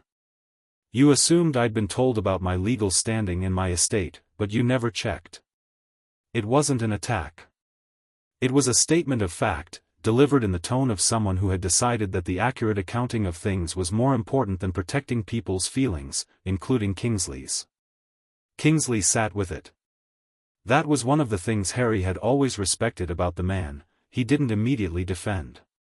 He held the thing you said and measured it. "No," he said. "I didn't check. I need this freeze lifted," Harry said. "Not as a favor. Under the Gringotts charter instrument, the freeze has no legal standing. The challenge has been filed. If the Department of Magical Finance attempts to extend it beyond 48 hours, they'll be acting outside their statutory authority and you'll have a constitutional problem on your hands during an already complicated political period." He paused. "I need you to instruct them not to extend it." "That's an unusual request," Calloway said, from the side. The minister's office doesn't typically direct departmental, Mira, Kingsley said quietly. She stopped. He looked at Harry. He was doing the calculation Harry recognized, the one where you weighed your own position, your own survival, against what the right thing was, and tried to find a version where those were the same direction. What else? Kingsley asked. I want a formal Wisengamot hearing scheduled within the week, Harry said. Full session. I will be presenting the documentary evidence regarding the intercepted correspondence, the proxy administratorship, and the ongoing review of the Black estate. I want it on record. A full session hearing on those matters will be politically difficult, Kingsley said. For some people, Harry agreed. Not for me.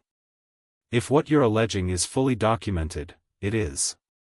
Then there are people in this building who will not want that hearing to happen, Kingsley said, and Harry thought this was the most honest thing he'd said yet, not a political calculation but a plain warning from someone who knew the terrain.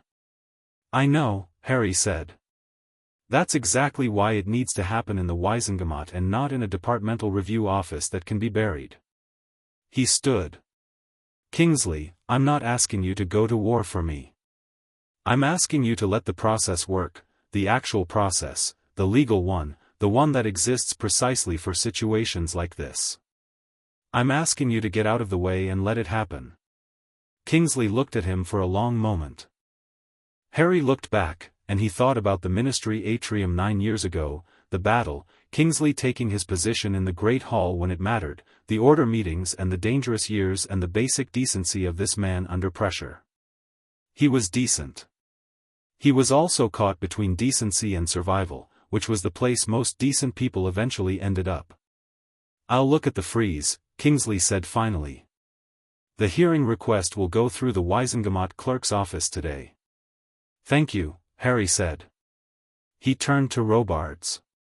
Gawain, is there anything in the Auror office that I should know about? Any case files related to the Potter or Black estates?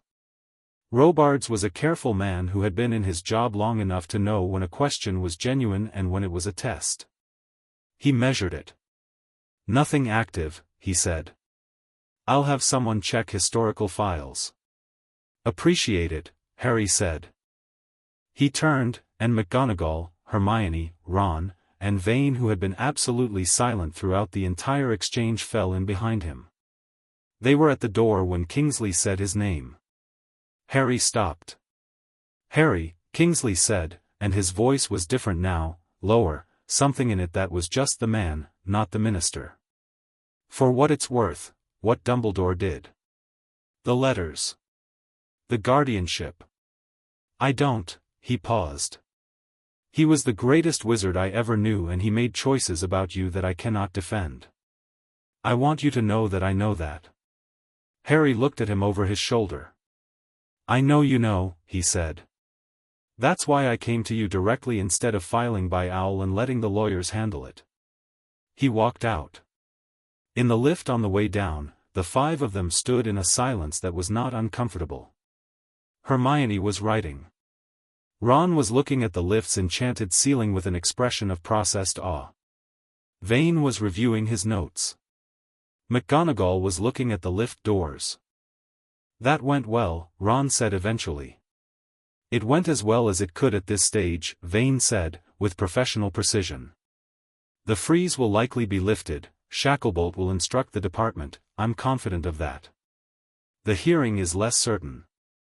But the request is in, it's documented, and the conversation in Hartwick's office this afternoon was witnessed by 12 people. Umbridge knows we were here, Harry said. She'll know everything we did and said within the hour. Yes, Vane said. She will. What does she do next? Ron asked. Harry thought about this. He'd been thinking about it since the moment Sharpclaw said her name, turning it over, building the shape of her as an opponent.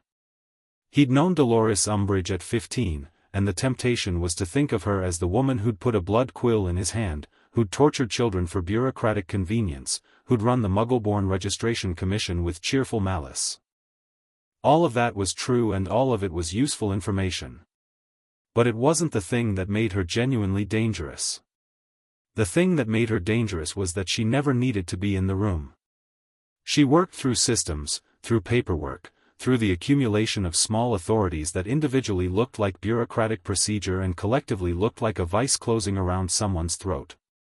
She'd had a 9-year review in place, had nested ministerial access inside it, had built a structure that maintained itself without requiring her direct involvement. She was patient in the way of someone who had never needed to be impatient because the systems she built worked on their own time. She doesn't attack directly, Harry said. She doesn't need to. She'll find another procedural angle. Another filing, another review, another delay. He looked at Vane. What's the most vulnerable point in our position right now? The Wisengamot hearing, Vane said immediately. If she can delay the hearing request indefinitely, keep it in the clerk's office, have it kicked to a subcommittee, find a technical objection to the format of the filing, she can prevent the documentary evidence from entering the formal record. The formal record matters, McGonagall said, speaking for the first time since they'd left the Department of Magical Finance. Because once it's in the record, it can't be buried. Anyone can access it. The prophet, the academic magical historians, families who were affected by legislation that passed in Harry's absence, all of it becomes available. So we need the hearing, Harry said. We need it locked in before she finds the angle. There is one way to force the hearing onto the calendar, Vane said. He had the tone of someone about to say something they've been sitting on. Under Wisengamot procedure, a sitting lord of an ancient and noble house has the right to address the full chamber directly without going through the clerk's process. It's called right of address, it's old, rarely used, but it's never been repealed. If you invoke it formally, they are obligated to seat a hearing within 7 days. It cannot be delayed by committee process. The lift opened on the atrium level. They walked out into the grand space, the fountain gold in the late afternoon light, the day's business thinning as workers started toward the floor terminals. Why didn't you lead with that? Harry asked. Because invoking the right of address is not a small move, Vane said. It is a formal declaration that you are taking your seat as Lord Potterblack and using the full authority of that position. It puts you on record, permanently, as having made that claim. And it means you will walk into the Wisengamot chamber in front of every sitting member and whatever press gallery is in attendance, and make your case in public. Good, Harry said.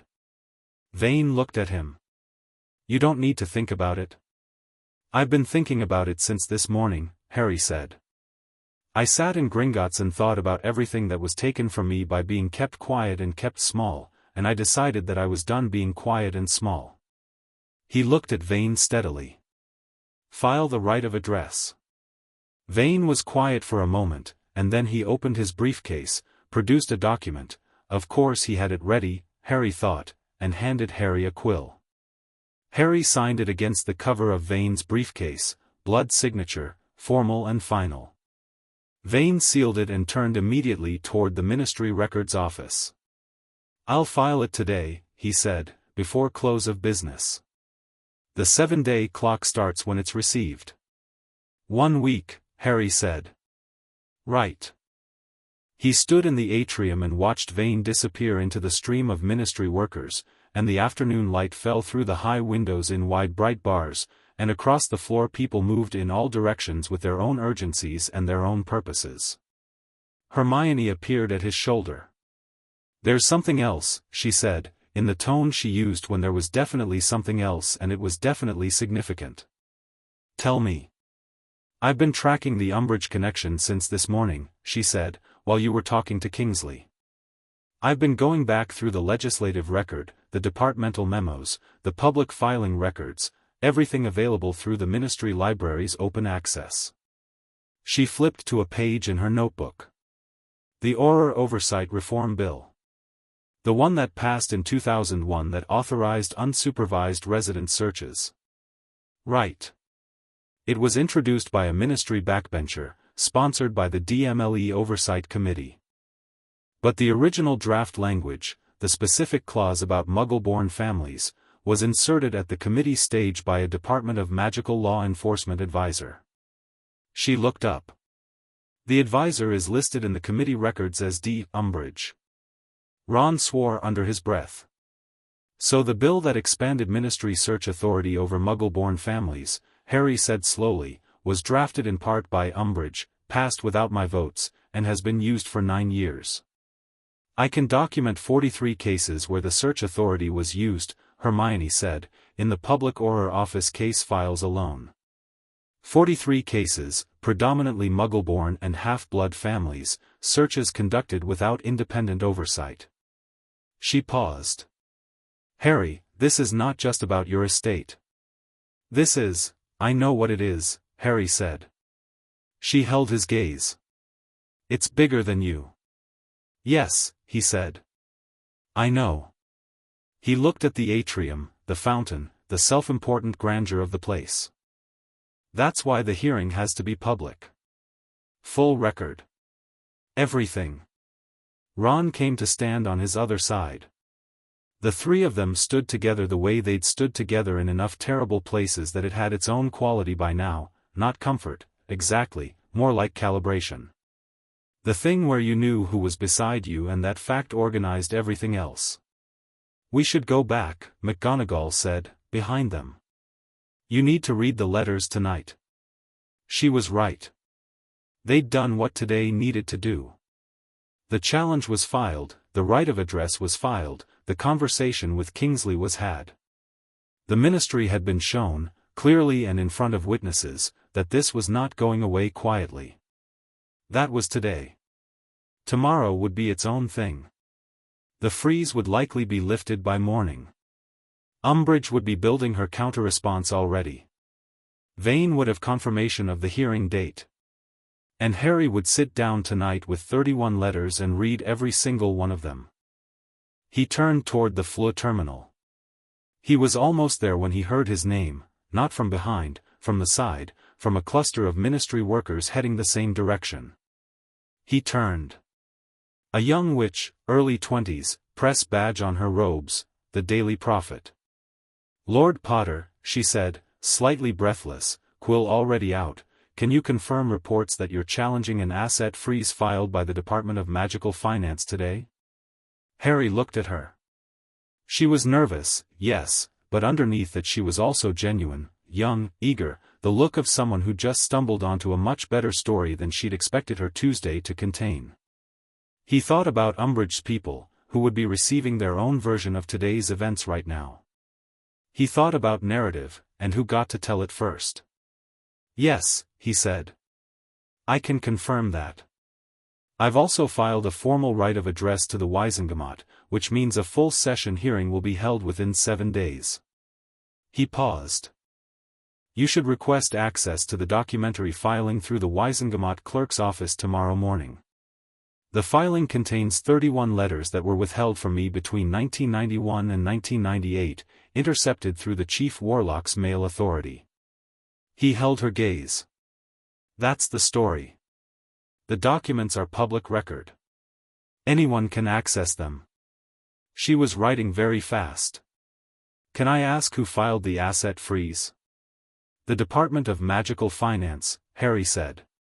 I'd suggest asking the department who authorized the filing and on what timeline. He left her there, quill going.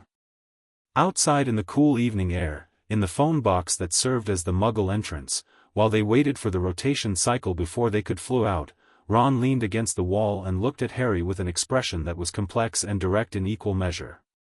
You just went to war, Ron said. Harry looked at the phone box ceiling, the faded instructions for the exchange, the cramped ordinariness of it. I went to war 6 years ago, he said. This time, I picked the fight myself. The Fleur flared green, and they went home to Hogwarts, and the evening settled over the castle like something held in trust, and the box of letters was still on Harry's bedside table, waiting. He'd kept them waiting long enough. Chapter 4, 31 Voices. He started at 10 o'clock. McGonagall had left a pot of tea outside his door, which he found when he went to check the corridor, and which struck him as so perfectly her, practical, quietly caring, no note, no occasion made of it, that he stood in the doorway for a moment just holding the pot before bringing it inside. He set it on the desk beside the box. Poured a cup. Sat down. The lake outside his window was dark now, the mountains just a suggestion against the night sky, one or two lights moving on the far shore that might have been Hogsmeade or might have been something else entirely. The room was warm from the fire, quiet in the way that Hogwarts was quiet at night, not empty, never entirely empty, the castle too old and too alive for that, but still held. He opened the box. He'd already organized them by date on the bed earlier in the day, before they went to the ministry. He'd wanted the sequence, the timeline, the shape of it laid out physically rather than inferred. 31 envelopes in a loose chronological line across the white coverlet, like a record of all the moments someone had tried to reach him and found nothing there. He picked up the first one. July 31, 1991. Vane, Crowley and Associates. He broke the seal. The letter was 3 pages, formal and precise in the way of solicitors who understood they were writing to someone who would eventually need to understand everything they were saying. It opened with a confirmation of his father's engagement of the firm in 1980, referenced the guardianship letter he'd heard about this morning from Vane himself, and then laid out, simply, clearly, for an 11-year-old who they had no reason to believe wouldn't receive this, the basic structure of what he'd inherited. The tone of it was the thing that got him. It wasn't condescending, wasn't the formal remove of legal writing aimed at adults. It was the tone of someone who'd thought about a child reading this and written accordingly. Your father was a careful man, it said, near the end of the second page, and he thought about you constantly in the years before he died. Everything he put in place with you in mind. You are not alone in this, even if it sometimes feels that way. Harry stared at that sentence for a while. He set the letter aside, picked up the second one. September 3, 1991. The Wiesengemot. It was more formal, the language of official notification, but the content was striking in its plainness. You are hereby formally notified that as the last surviving direct heir of the ancient and noble House of Potter, the hereditary seat of that house on the Wiesengemot has passed to you by right of succession as of July 31, 1991. You are requested to contact the Wiesengemot clerk's office at your earliest convenience to register your claim and arrange for proxy representation until you reach majority. At your earliest convenience. He was 11. He was at Hogwarts trying to figure out how to work a wand. The letter was sitting in a box in Dumbledore's desk. At his earliest convenience. He read through the autumn of 1991, 2 more letters, one from a French magical organization he didn't recognize, a cultural exchange invitation clearly triggered by some record of his name in their system, and one from a woman named Elphias Doge who had been his parents' friend and who wrote to say she'd heard he was at Hogwarts and if he had any questions about James and Lily, she would be glad to answer them. The letter was warm and slightly formal and ended with, "Your mother was the most brilliant which I ever knew. Your father was the best sort of person.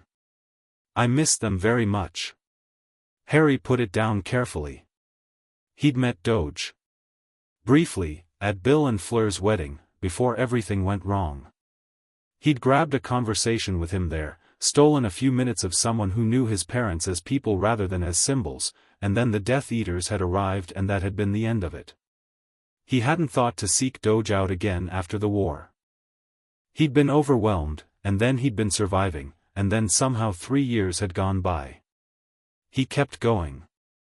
The winter of 1991, a letter from Gringotts, the first of the 4. It was exactly what Sharpclaw had described, a formal account notification, the language of a bank writing to a significant account holder, but the numbers in it made him blink. He sat with the numbers for a moment, adjusting. He'd known he had a vault. He'd been to it at 11 and thought it was enormous and extraordinary, more gold than he could imagine. He hadn't known it was barely a fraction of the actual holdings. The spring of 1992 produced 3 letters. One from a Hogwarts alum who'd been a friend of his grandfather Fleamont's, offering Harry use of his family's library if he ever wanted access to Potter family history. One from an Italian ministry official, stiff and polite, referencing a long-standing international agreement between the Potter family and the Comitato Italiano that apparently dated to the 1800s and which Harry would need to formally renew at majority. And he opened this one and stopped. It was from Remus Lupin. He hadn't known there was one from Remus. He'd expected the Sirius letter because he'd seen the date, but this was a surprise, which was somehow worse. He stared at Remus's handwriting, slightly cramped, slightly hurried, the letters of someone who wrote often enough to have developed efficient habits, and read the date, March 15, 1992. Dear Harry, I hope this reaches you.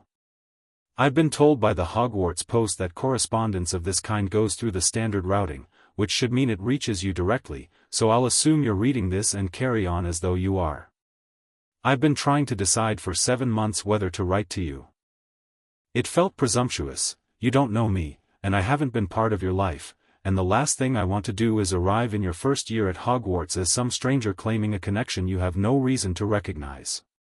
But I knew your father for 22 years, and your mother for nearly as long, and I loved them both very much, and I find that I cannot simply, not write. My name is Remus Lupin. Your father called me Moony.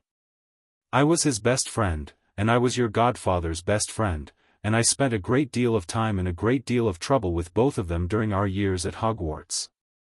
I should have been there for you. I wasn't, and I'm sorry for that. If you ever want to talk, about your parents, about anything, I am here. Yours, Remus Lupin. Harry set the letter down on the desk and looked at the fire. He hadn't cried yet. He'd been prepared not to cry, or rather, he'd been prepared for the crying to be something he did later, privately, after the letters were read, when he'd processed enough to know what he was actually feeling. But he hadn't accounted for Remus's handwriting, for the specific quality of tentativeness in the letter, the way Remus had apologized for presuming even before Harry had a chance to be glad. Remus, who'd spent his whole life apologizing for existing, had apologized for writing a letter to an 11-year-old who needed someone to write to him. He'd received that letter in 1992, the same year Remus was teaching at Hogwarts. The same year they'd had an actual friendship, real and warm, the best teacher Harry'd ever had, the closest thing to a father figure he'd managed to find. And Remus hadn't known, when he arrived at Hogwarts in 1993, that he'd written to Harry a year earlier. He'd thought Harry had simply never replied. That whatever tentative reach he'd made had been met with silence. Harry stayed with that for a while. He was here, and he was reading this, and Remus wasn't anymore, and there was nothing to do with that except know it. So he knew it. He sat with it as long as it needed, and then he picked up the next letter. The 1993 letters were mostly administrative, second Gringotts notification, another Italian correspondence, something from the French ministry that was formal and referencing the same historical agreement the Italians had mentioned, the Potter family's international connections apparently considerably more extensive than anyone had thought to mention. There was one more from Elphias Doge, shorter this time, almost sad. I wrote last year and received no response. I hope this finds you well. I remain available, if you should ever want to talk. He read the 1994 letters, and then the 1995 letters, and the pile on the left grew while the pile on his right shrank, and the fire burned down and he got up to add another log without really thinking about it, moving on the automatic pilot of someone deep in a task. He was 3/4 of the way through when he reached the one dated June 2, 1996. He picked it up and held it for a long moment without opening it. It was from the Department of Magical Law Enforcement. He turned it over. The return address was the Auror office, and the signatory listed on the back flap was Sirius Black, currently of Grimmauld Place, London.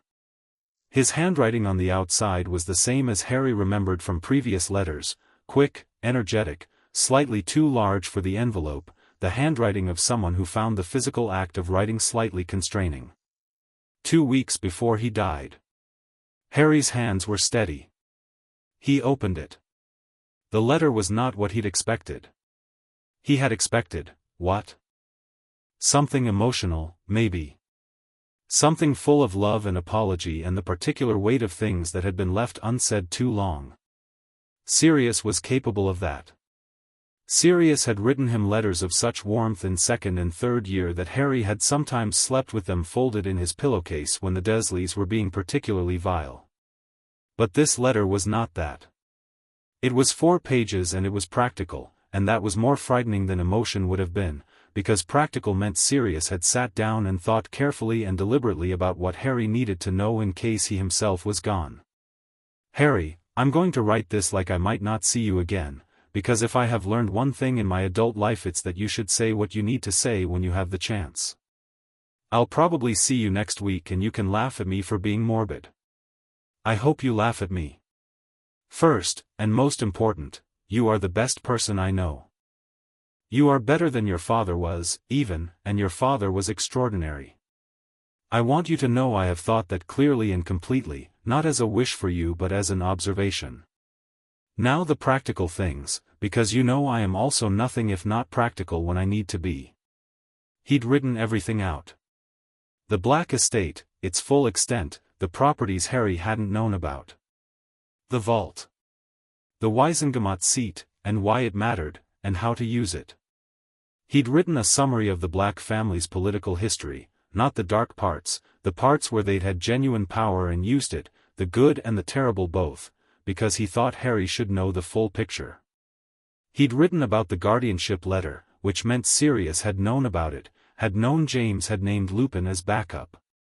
I should have pushed harder to get you out of those relatives of yours, he wrote, in the middle of page 3.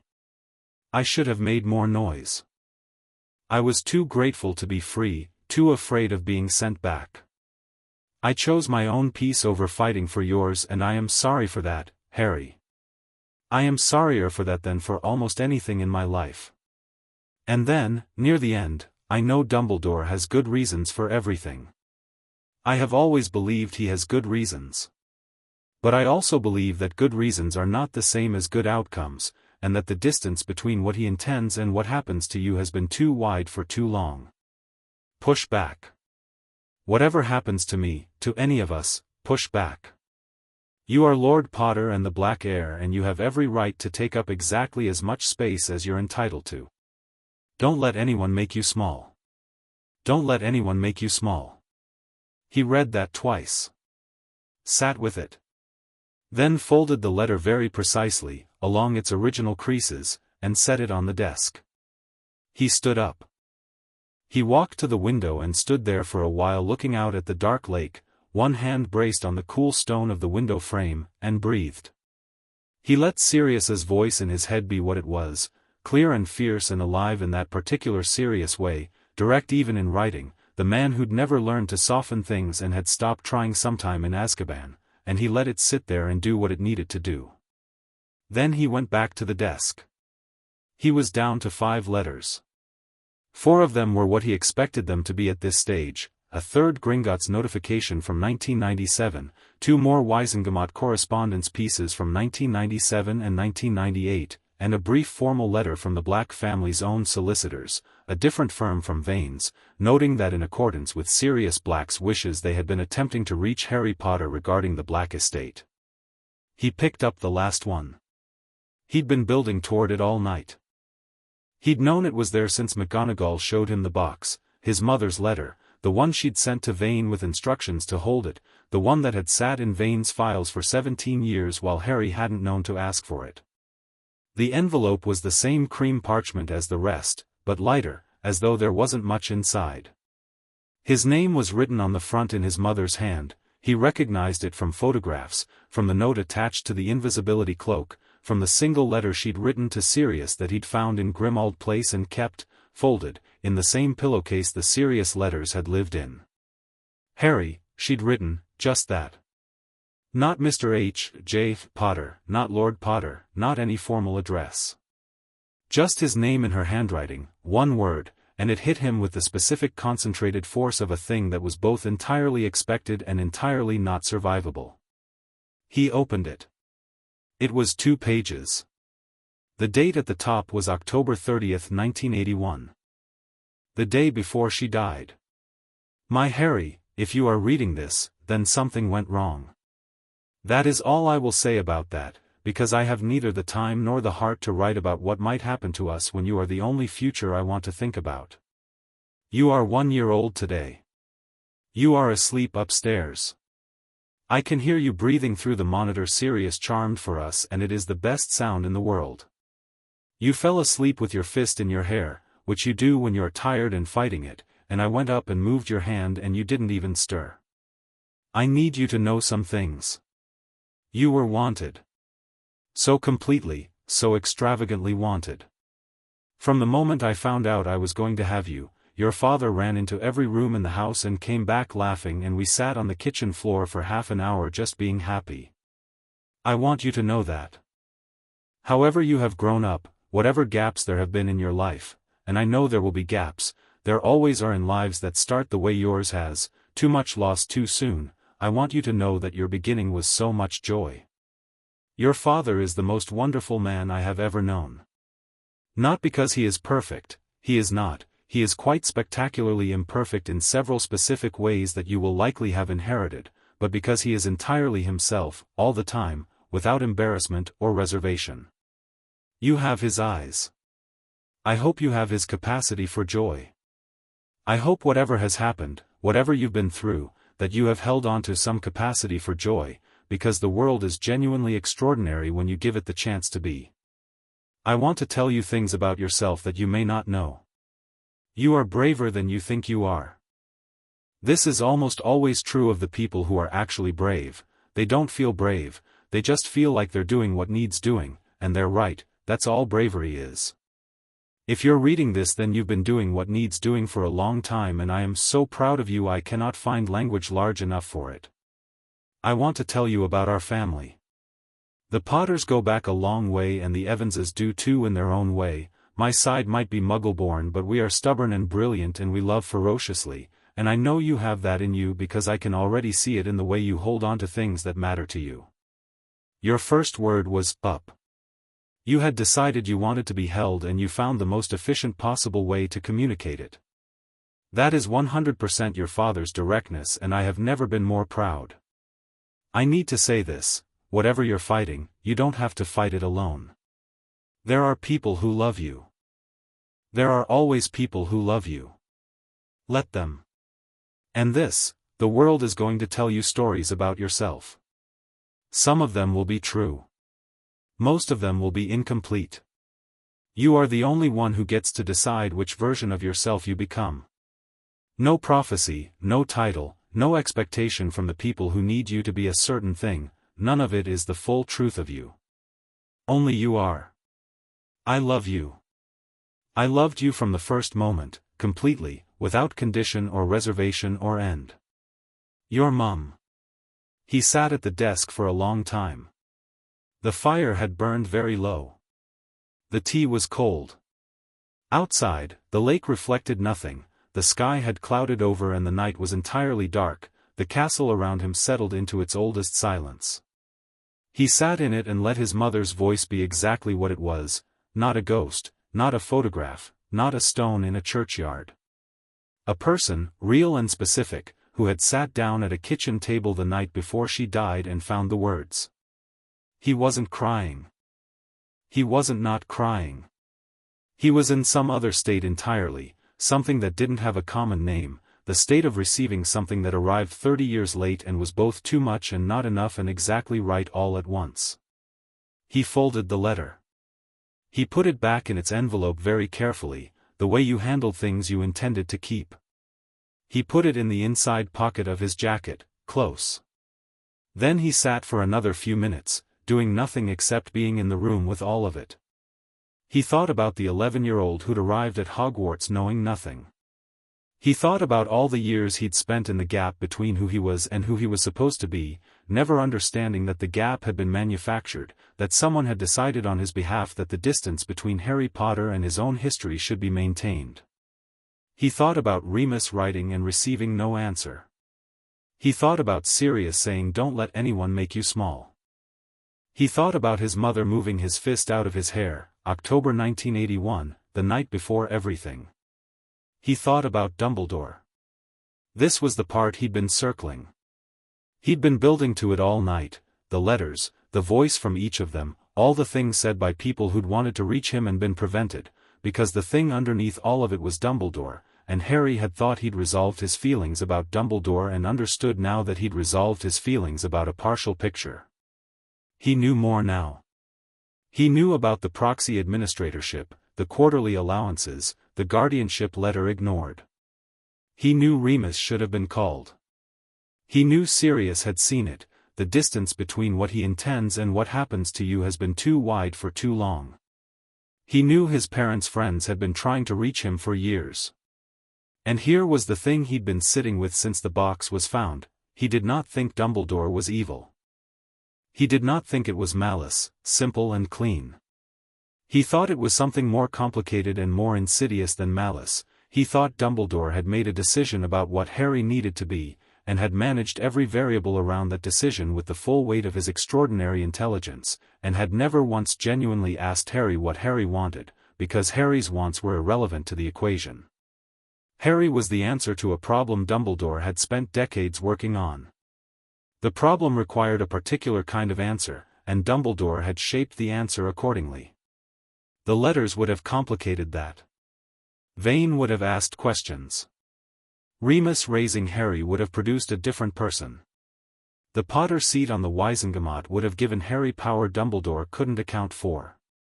And so they'd been redirected, one by one, into a box in the bottom of a desk, and a boy had grown up small and ignorant and grateful, exactly as designed.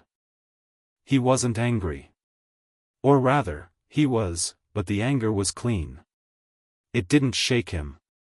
It didn't make him want to destroy anything or shout at the portrait in the storeroom corridor. It was just there, solid and useful, the kind of anger that pointed towards something rather than away from everything. He went to bed at 1 a.m. He slept deeply and without dreaming, which was unusual enough for him to notice when he woke, and to be faintly grateful for. He was up at 6. Showered, dressed, downstairs before anyone else was moving. The great hall was empty, the tables bare, morning light just beginning through the eastern windows. He went to the kitchen entrance and a house elf appeared almost immediately with coffee and a plate of toast, and he sat at the end of the long Gryffindor table, his table, the one he'd sat at for 7 years, and ate his breakfast alone in the quiet and felt entirely himself. He heard Hermione before he saw her, the particular footstep rhythm of someone moving with purpose at a pace slightly too fast for the hour. She appeared in the doorway of the great hall, already dressed, hair up, notebook in hand. She looked at him. He looked at her. She came and sat across from him and accepted the cup of coffee that a house elf produced without being asked, and she didn't immediately say anything, which was the version of Hermione he trusted most, the one who understood when the space before words mattered. "You read them," she said after a moment. Not a question. "All of them," he said. She looked at his face. She had always been able to read his face in ways he'd stopped minding about halfway through second year. She looked at it now, measuring, and whatever she saw there seemed to satisfy something. "Okay," she said. "Tell me where your head is." "The hearing is in 7 days," he said. "I need to understand exactly what I'm presenting and how." She opened her notebook. "I stayed up most of the night," she said, and now the research voice came in, focused and precise. "I've built a complete legislative timeline, every vote in the Wizengamot from 1997 to now where the margin was close enough that your seats could have changed the outcome. There are 11 votes total. Of those 11, 7 passed or failed in ways that materially harmed specific populations. 3 of them are directly traceable to legislation Umbridge drafted or promoted." She turned to a specific page. "The most significant is the Creature Classification Reform vote of 2003. It failed by 1 vote. If it had passed, house elves would have been entitled to wages and voluntary contracts. It failed." Harry looked at her. "1 vote," he said. "Your 2 votes would have passed it by 1. She held his gaze. "Harry, this is not just about what was taken from you. The case you make in the Wizengamot is about systematic harm. Every vote you weren't there for, every piece of legislation that passed because your voice was absent, that's the argument. He thought about it. Umbridge will argue it's not my fault the votes went the way they went. She'll argue the ministry couldn't know I wasn't receiving my notifications. Which is why we lead with the 47-minute freeze, Hermione said. Someone knew. Someone had a response ready the moment the charter claim threatened to break the structure. That foreknowledge is the key. You can't know fast enough to respond unless you've been watching, and you can't be watching unless you've had a reason to watch. She tapped the notebook. There's a documented response chain. That chain leads back to the Estate and Legacy Division and the ongoing review. Both of which have Umbridge's fingerprints. Ron arrived at 7, with the specific slightly battered look of someone who had stayed up late thinking and had not particularly enjoyed it. He sat down beside Harry, accepted his own coffee, and looked at both of them. The Prophet ran the story this morning, he said. He reached into his jacket pocket and produced the paper, slightly crumpled, which he spread on the table. The front page headline read, Lord Potterblack challenges ministry freeze, Wizengamot hearing invoked. Below it, a shorter piece, 31 letters, what was Potter never told? The byline on both was the young reporter from the atrium, Rita Skeeter's replacement, apparently, a woman named Clara Finch, whose writing was considerably more straightforward than Rita's had ever been. The first piece was accurate, citing Harry's comments directly and noting the 47-minute timeline. The second piece was speculation, good speculation, based on the public filing, citing the intercept allegation and the Wizengamot notifications. She got it right, Harry said. She got it mostly right, Hermione said, reading over his shoulder. She's missing the proxy administratorship detail, which hasn't been published yet because Vane's filing is the only place it's fully documented. But this is, she paused. This is good coverage, actually. Factual. The 47 minutes is front and center. People are going to start asking questions, Ron said. That's the point, Harry said. McGonagall arrived at 7:20, already in full teaching robes despite there being no students in the castle for another 3 weeks. She looked at the three of them, looked at the newspaper, and sat down. I've received 4 letters this morning, she said, accepting coffee from the waiting house elf with a precision that suggested she was operating on willpower and principle in roughly equal measure. One from the Board of Governors, asking whether Hogwarts has an official position on the matter. One from a former student, Alice Ogden Park, class of 1998, Muggle-born, who saw the Prophet this morning and wants to testify at the hearing about the resident search conducted on her family in 2002.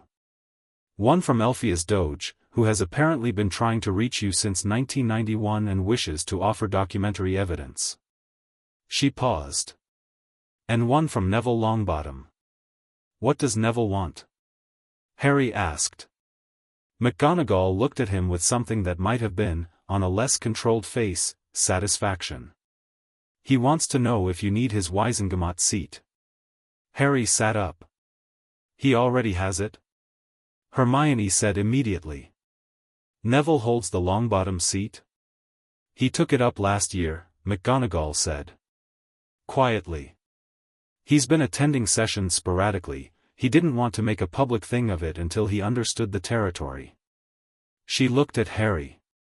He's read the Prophet this morning and he is, as he put it, completely in. Harry thought about Neville.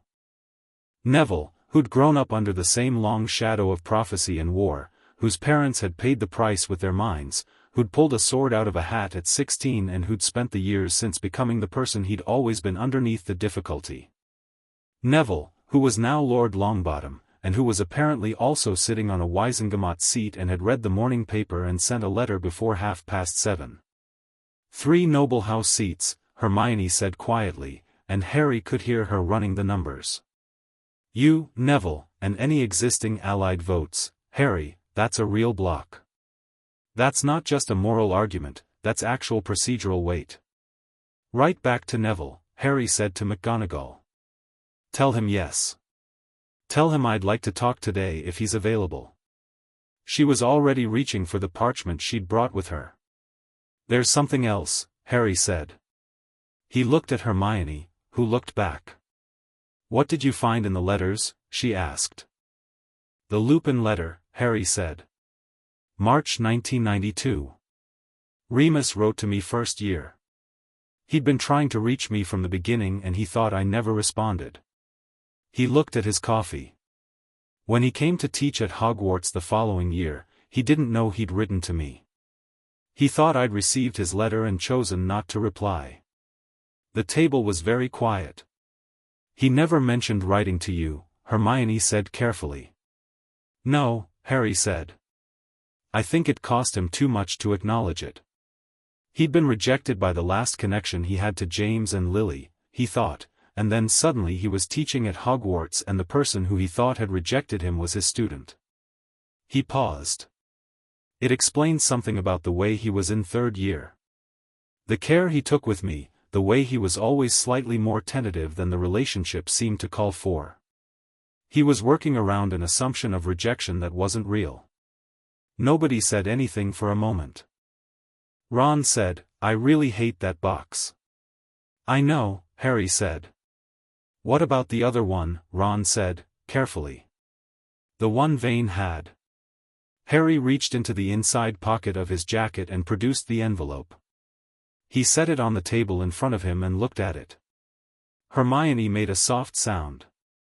McGonagall became very still. "Your mum," Ron said. It wasn't a question. "October 30th, 1981, Harry said. "She sent it through school post, routed so it bypassed Dumbledore's intercept. Vane's had it since 1996. He looked at the envelope. "She wrote it the night before Voldemort came. Nobody tried to say anything helpful, which was exactly right. She said I was wanted," Harry said. "That's what she wanted to make sure I knew. That there was never a moment's doubt about it." He looked at his hands. "She said the world would tell me stories about myself and I was the only one who got to decide which version I became." He looked up and found all three of them watching him, Hermione with the particular careful attention she brought to things that mattered, Ron with his direct, uncomplicated love for Harry that had always been one of the sturdiest facts of Harry's life, and McGonagall with that expression he still couldn't name, the one that was not pity and not quite pride and not quite grief but was somehow all three at once, held in the compressed form of a woman who had 60 years of practice at not performing her feelings in front of other people. "She sounds like she was extraordinary," Hermione said. "She was," Harry said simply. He put the envelope back in his inside pocket. "Right," he said, and he heard in his own voice the shift, the thing that had been sitting in him since last night, settling and organizing itself in the quiet of the room with his mother's words in his hands. The cold clear focus thing, but warmer now, less like ice and more like the actual heat of something decided. "We have 6 days until the hearing. Let's talk about what we're doing with them." Hermione opened her notebook to a fresh page. Ron turned his coffee cup in his hands and straightened up. McGonagall had her quill ready and her reading glasses on. "Neville first," Harry said. "We need to understand exactly how his seat works and what weight it carries combined with mine. Then Vane, I want a full briefing on the legal architecture of the presentation, everything we're putting in front of the Wizengamot and in what order." He paused. "And I want to reach out to Alice Ogden Park. If she experienced a DMLE residence search under the 2001 bill, that's a direct human consequence of the missing votes, and the Wizengamot should hear it. Witness testimony in a right of address hearing is unusual," McGonagall said. "But not prohibited." "It's not prohibited," Hermione confirmed, already writing. "Good," Harry said. "Then we build the case. Not just the documents are the foundation, but they're legal and administrative and they live in the head. I want something in there that lives somewhere else." He looked at them. "I want the Wizengamot to understand what the missing votes cost real people. That's what changes the room." They worked through breakfast and into the morning. Neville arrived by flu at 10, tall and broad-shouldered and entirely himself, and shook Harry's hand with a grip that communicated everything: welcome, solidarity, readiness, in about 2 seconds. He had notes of his own. He'd been paying attention to the Wizengamot longer than Harry had known. "Lord Longbottom," Harry said, when they sat down. Neville gave him a look. "Don't," he said. "Fair," Harry said. "What do you need?" Neville asked. Direct, practical, the person Neville had grown into since the war, still Neville, still warm and slightly self-deprecating, but with an additional quality of steadiness that the boy in the greenhouse hadn't had yet. "I've read what the Prophet published. I've also done my own research over the last year on the creature classification vote. When that failed, I was in the public gallery." "You watched it fail," Harry said. "By 1 vote, Neville said, and his jaw was tight. "I wasn't seated yet. Couldn't act. Just watched." He looked at Harry. "Your seat should have been there." "It should have been," Harry agreed.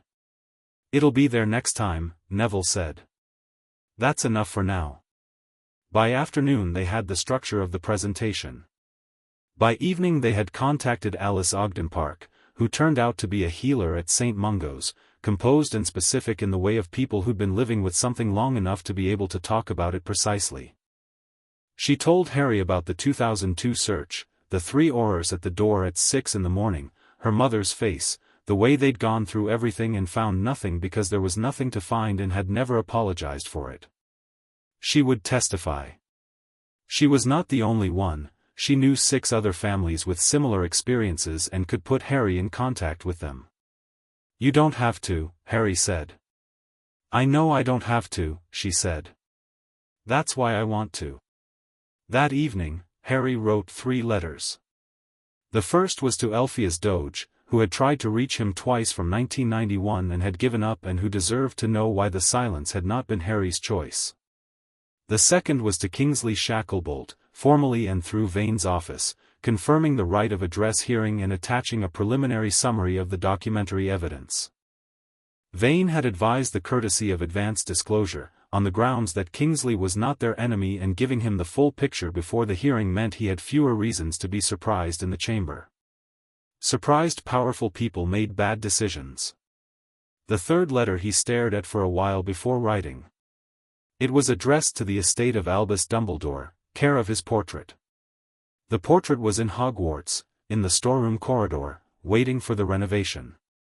Harry had not gone to it. He did not, he found, want to have that conversation through paint and canvas, through the limited medium of a portrait that had only what Dumbledore had been in life and none of the capacity for the things that hadn't been said yet. So he wrote a letter instead. He wrote it knowing no one would read it except himself. He wrote it because 31 letters had taught him that saying things mattered, that the unsaid accumulated like debt, that the voice left in an envelope in a locked drawer was still a voice. He didn't accuse. He didn't perform forgiveness he didn't fully feel. He said what was true: "You shaped me for a purpose and I fulfilled it. You loved me in your way, which was incomplete. What you took from me was not yours to take. I am going to build what should have been built, and do it the way I decide to do it, and that is not defiance, it is exactly what you always said you wanted for me. A choice. Finally a choice." He folded it. Put it in his pocket. Didn't send it anywhere. Some letters were for writing, not for sending. He went to the window. The lake was dark again, another night around the castle, and 6 days sat between him and the Wizengamot chamber, 6 days to build a case out of 31 voices that had been silent for too long.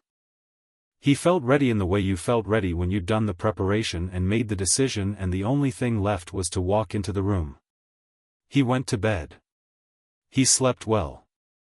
Chapter 5, The Wizengamot Session. The morning of the hearing, Harry woke at 5 and didn't try to go back to sleep. He lay in the dark for a while, listening to the castle breathe, the particular settling sounds of old stone, the distant movement of something in the walls that was probably a portrait making its rounds, the wind off the mountains finding the gaps in the window frames. He'd slept in this castle for 7 years and he knew its sounds the way you knew the sounds of somewhere that had been home before you understood what home was. He got up. Showered. Stood in front of the mirror in the bathroom for a moment longer than usual, not for vanity but for the kind of deliberate self-assessment that preceded important things.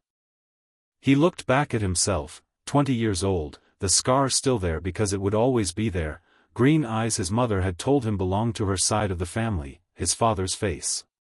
He thought about what Sirius had written. Don't let anyone make you small. He went to his trunk and found the dress robes he'd brought from the Bloomsbury flat. He'd gone there 2 days ago for the first time, a quiet street in a garden square, the flat empty and waiting, 20 years of his life deeded to a property he hadn't known existed. The robes were the deep green of old forests, simply cut, none of the aristocratic elaboration that the hereditary nobility tended to favor. He'd bought them 2 years ago for a ministry function and then not worn them. Today seemed right. He was dressed and downstairs before 6. He wasn't surprised to find McGonagall in the great hall already, seated at the staff table with a pot of tea and a stack of parchment, reading glasses on, making final notes in a margin. She looked up when he came in, took him in from head to foot, and said nothing about the robes except that her expression shifted slightly in the way of someone who finds things in order. Vane confirmed the chamber assignment last night, she said, as he sat across from her. Main Wisengamot chamber, not a subchamber. Full membership attendance has been formally requested. She turned a page. 47 members have confirmed. That's almost full attendance for a midweek session. The Prophet ran another piece yesterday, Harry said. 3 pieces, McGonagall said. Clara Finch has been doing exceptional work. The morning edition has a front page on the proxy administratorship. Vane released that detail formally yesterday afternoon as part of the pre-hearing disclosure. It's in print now. She removed her glasses and looked at him directly. You should know, the Wisengamot gallery will be full. Press, public gallery, and representatives from at least 3 foreign magical governments who have apparently been following developments. The French and Italian connections, Harry said. From the letters. Both ministries have expressed interest in renewing the agreements referenced in the correspondence. She paused. There is also, I'm told, a representative from the Goblin Liaison Office of the International Confederation attending as an observer. Sharpclaw apparently made some calls. Harry almost smiled. Good for Sharpclaw. He is a very thorough goblin, McGonagall said, with the tone of someone who approved of thoroughness in all its forms. Hermione arrived at 6:30 with Ron and Neville, all of them in formal robes, Hermione with 2 notebooks now rather than 1, Neville with the particular straightness of someone who had prepared carefully and intended to show it. They ate breakfast together in the way of people who have a significant thing ahead of them, not much talking, the talk that did happen practical and brief, the shared silence between them the kind that didn't need filling. Vane arrived through the flu at 7:30. He was impeccable, briefcase in hand, and had the expression of a man who had been preparing for this particular morning for 17 years and found the preparation sufficient. The preliminary response from the ministry, he said, setting the briefcase on the table and opening it, arrived this morning by owl. They are not contesting the right of address. They cannot, the statute is clear and they know it. What they are doing is filing a series of supporting arguments for the freeze, which they intend to present as a counter-argument during the session. Who's presenting for the ministry? Hermione asked. Vane paused a moment. The filing names the presenting advocate as Williamson, from the Department of Magical Law Enforcement. Not Umbridge, Ron said. No, Vane said. Not directly. Umbridge does not hold an office that requires her to appear in chamber. She will be in the building, I have no doubt. But Williamson will be the face of the ministry's counter-argument. What are their grounds for the freeze? Harry asked. Procedural challenge to the charter instrument, Vane said. They are arguing that the 9-year threshold in the charter requires verification that all 5 previous notification attempts were actually dispatched and received confirmation of dispatch failure. They are, essentially, arguing that Gringotts needs to prove the letters were sent. Sharpclaw has records of every dispatch attempt, Hermione said immediately. He does, Vane confirmed, and those records will be entered into evidence. But the Ministry's argument is that those are Gringotts' own records, generated by Gringotts, and therefore self-referential. He looked at Harry. It is a thin argument. But thin arguments, properly maintained, can delay proceedings for considerable time. How do we address it? Harry asked. We don't need to address it directly, Vane said. Because the charter instrument does not require verification of dispatch failure. The relevant clause reads, in cases where the Ministry review has been in place for longer than 7 years without completion. That's the criterion. The review was in place for 9 years. Full stop. Their procedural argument is a distraction. He paused. However, their distraction has a purpose. If they can move the session toward procedural debate, they pull focus from the substantive documentary evidence, which is where the real damage to their position lies.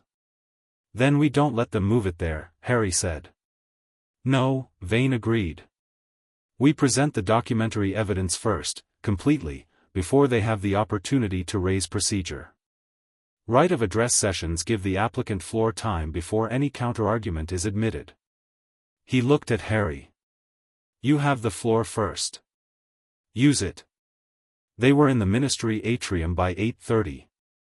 It was different at this hour on a hearing day. The normal morning flow of workers was augmented by something more deliberate, people moving with purpose toward the same destination, clusters of robes in the formal shades that indicated Wizengamot attendance. Harry recognized faces he'd seen in the papers, in the wizarding photographs that had been part of his world since he was 12. Some of them recognized him back and looked away quickly. Some looked and didn't look away. The press was there in force. Clara Finch was near the security desk, and when she saw Harry she didn't shout his name across the atrium or fight for position the way Rita would have. She simply made eye contact, nodded once, and went back to her notes. Harry appreciated the professionalism. They were escorted through the Ministry's deeper levels by a Wizengamot clerk who was young enough to be nervous and experienced enough not to show it. Down through the lift to level 10, where the courtrooms were. Harry had been here before, at 15, in a different courtroom for a different kind of hearing entirely, when the full weight of the Ministry's power had been aimed at him and Dumbledore had arrived in time to save him. He thought about that as they walked. He thought about 15-year-old Harry in a chair with chains that didn't bind him, facing Umbridge across a full chamber, afraid but making himself not show it. He was not afraid now. He was something else, focused, charged, ready in the clean specific way of someone who has prepared well and knows it. He walked through level 10 with his head up, the green robes moving, and the people around him registered it, that particular quality, and made room. The main Wizengamot chamber was larger than the courtroom they'd used for his disciplinary hearing. It was circular, proper architecture for its purpose, the tiered seats for the full membership arranged in a horseshoe around the central floor, the presiding senior member's chair at the head, and to the right side, the public and press gallery, already 3/4 full. The chamber smelled of old wood and old magic, decades of argument and legislation soaked into the stone. Harry came in through the main floor entrance and every head in the chamber turned. He walked to the center of the floor and stopped. He stood in the middle of the Wizengamot chamber of the Ministry of Magic and looked at the assembled members, 47 witches and wizards in plum robes, some of whom he recognized, most of whom he didn't, all of whom had been making decisions about the wizarding world for years without the 2 votes that should have been in the room, and he felt entirely, uncomplicatedly present. McGonagall took a seat in the witness area to his left. Hermione and Ron went to the public gallery. Neville crossed the floor to the Lord section, where the ancient and noble house members were seated separately, and sat down in the long-bottomed chair with the quiet assurance of someone who had practiced this. He caught Harry's eye from across the chamber and nodded once. Vane positioned himself at the advocate's table to Harry's right, briefcase open, documents aligned. On the opposite side of the advocate's table, a man Harry recognized as Williamson from the Auror office, thick-set, 50-ish, serious, arranged his own papers and did not look up. The presiding senior, a witch Harry didn't know named Griselda Marchbanks, who he later learned had been examining students in practical OWLS for centuries and was not easily impressed by anything, called the chamber to order with a single tap of her staff. This session is convened under the right of address, invoked by Lord Harry James Potter of the ancient and noble houses of Potter and Black, she said, her voice carrying the particular authority of someone who'd been doing this since before most of the room was born. Lord Potter has floor primacy. Opposing counsel will hold until address is complete. She looked at Harry. Lord Potter. You have the floor. Harry stepped forward. He didn't use notes. He'd considered it. Hermione had prepared an outline, Vane had prepared a suggested framework, and had decided against it the way he'd decided against most things people suggested he do for his own protection over the years. Notes were for people who needed the structure. He'd been living with this material for a week.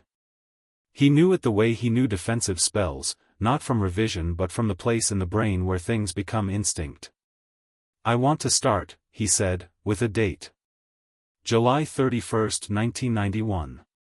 That's the day I turned 11. That is also the day the first of 31 letters addressed to me was intercepted by the chief warlock of this Wizengamot and redirected into a locked box in his desk. He paused, letting that settle over the room. Albus Dumbledore used the mail authority of his chief warlock's office, an authority designed to protect students from harassment and dangerous correspondence, to intercept official Wizengamot notifications, Gringotts account correspondence, letters from international magical governments, letters from my godfather, and a personal letter from my mother that she wrote the night before she was murdered. The chamber was absolutely still. 31 letters, Harry said. Over 7 years. All sealed. All undelivered. I found them 6 days ago in the bottom drawer of his desk, where they'd been locked since at least 1998. He walked to the advocate's table where Vane had placed the box, the plain dark wood box, no theatrical presentation, just the box itself. He picked it up and held it for a moment, letting the chamber see it. This is what interception looks like, he said. It's not dramatic. It's a box in a drawer. He set it back down. I'm going to tell you what was in the letters, and then I'm going to tell you what the absence of those letters cost. He went through it methodically. The solicitor's notification. The Wizengamot seat notifications. He watched the chamber react to this, the specific, uncomfortable quality of 47 people realizing they'd been sitting in a room for years with 2 empty chairs that should not have been empty. The guardianship letter, naming 5 people who could have raised him, first among them a man who was later proved innocent after 12 years in Azkaban, and second a man who had been alive and willing and who had died never knowing he'd been meant to raise Harry from the beginning. He talked about Remus Lupin without performing it, just the facts, the March 1992 letter, the assumption of rejection, the specific cruelty of the next year when Remus had arrived at Hogwarts and worked around a silence that wasn't what it appeared to be. He talked about the quarterly allowance, drawn by the proxy administrator every quarter for 16 years, designated for his welfare, with no record of it reaching the family it was supposedly directed toward. He talked about the ongoing review of the Black estate, 9 years, Umbridge's name on the filing, the administrative access it had granted throughout. He talked about the 47 minutes.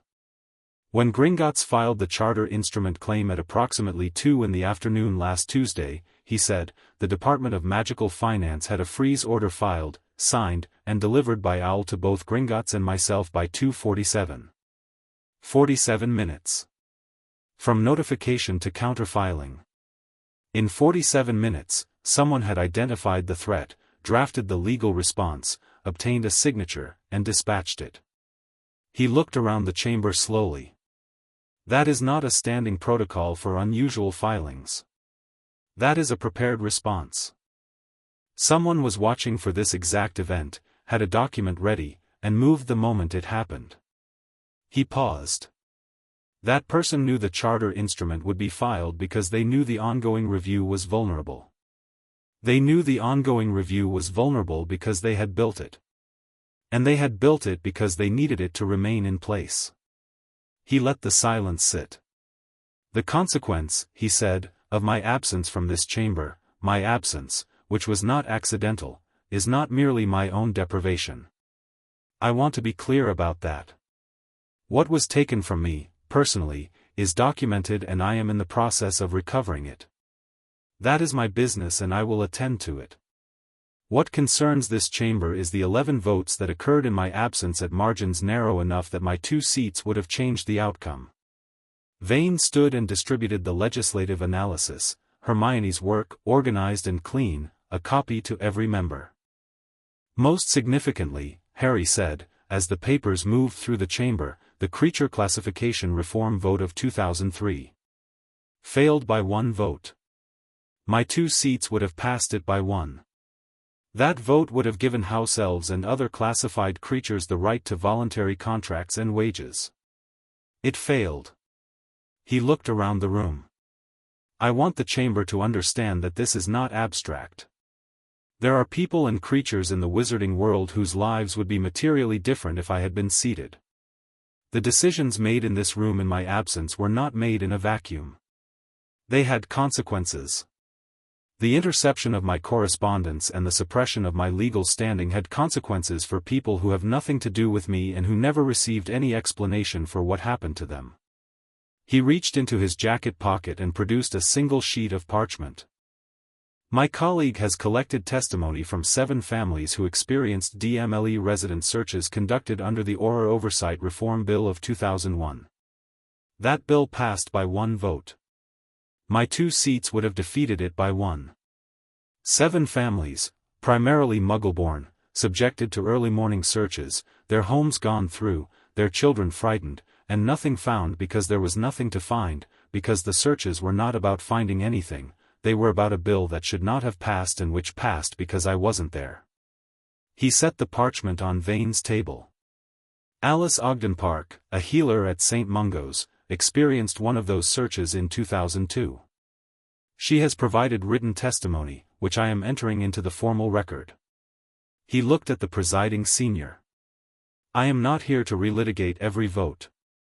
I am here because I was entitled to be here from 1997 and was prevented from being here by a systematic suppression of my legal standing, and because the effects of that suppression extended far beyond my personal estate.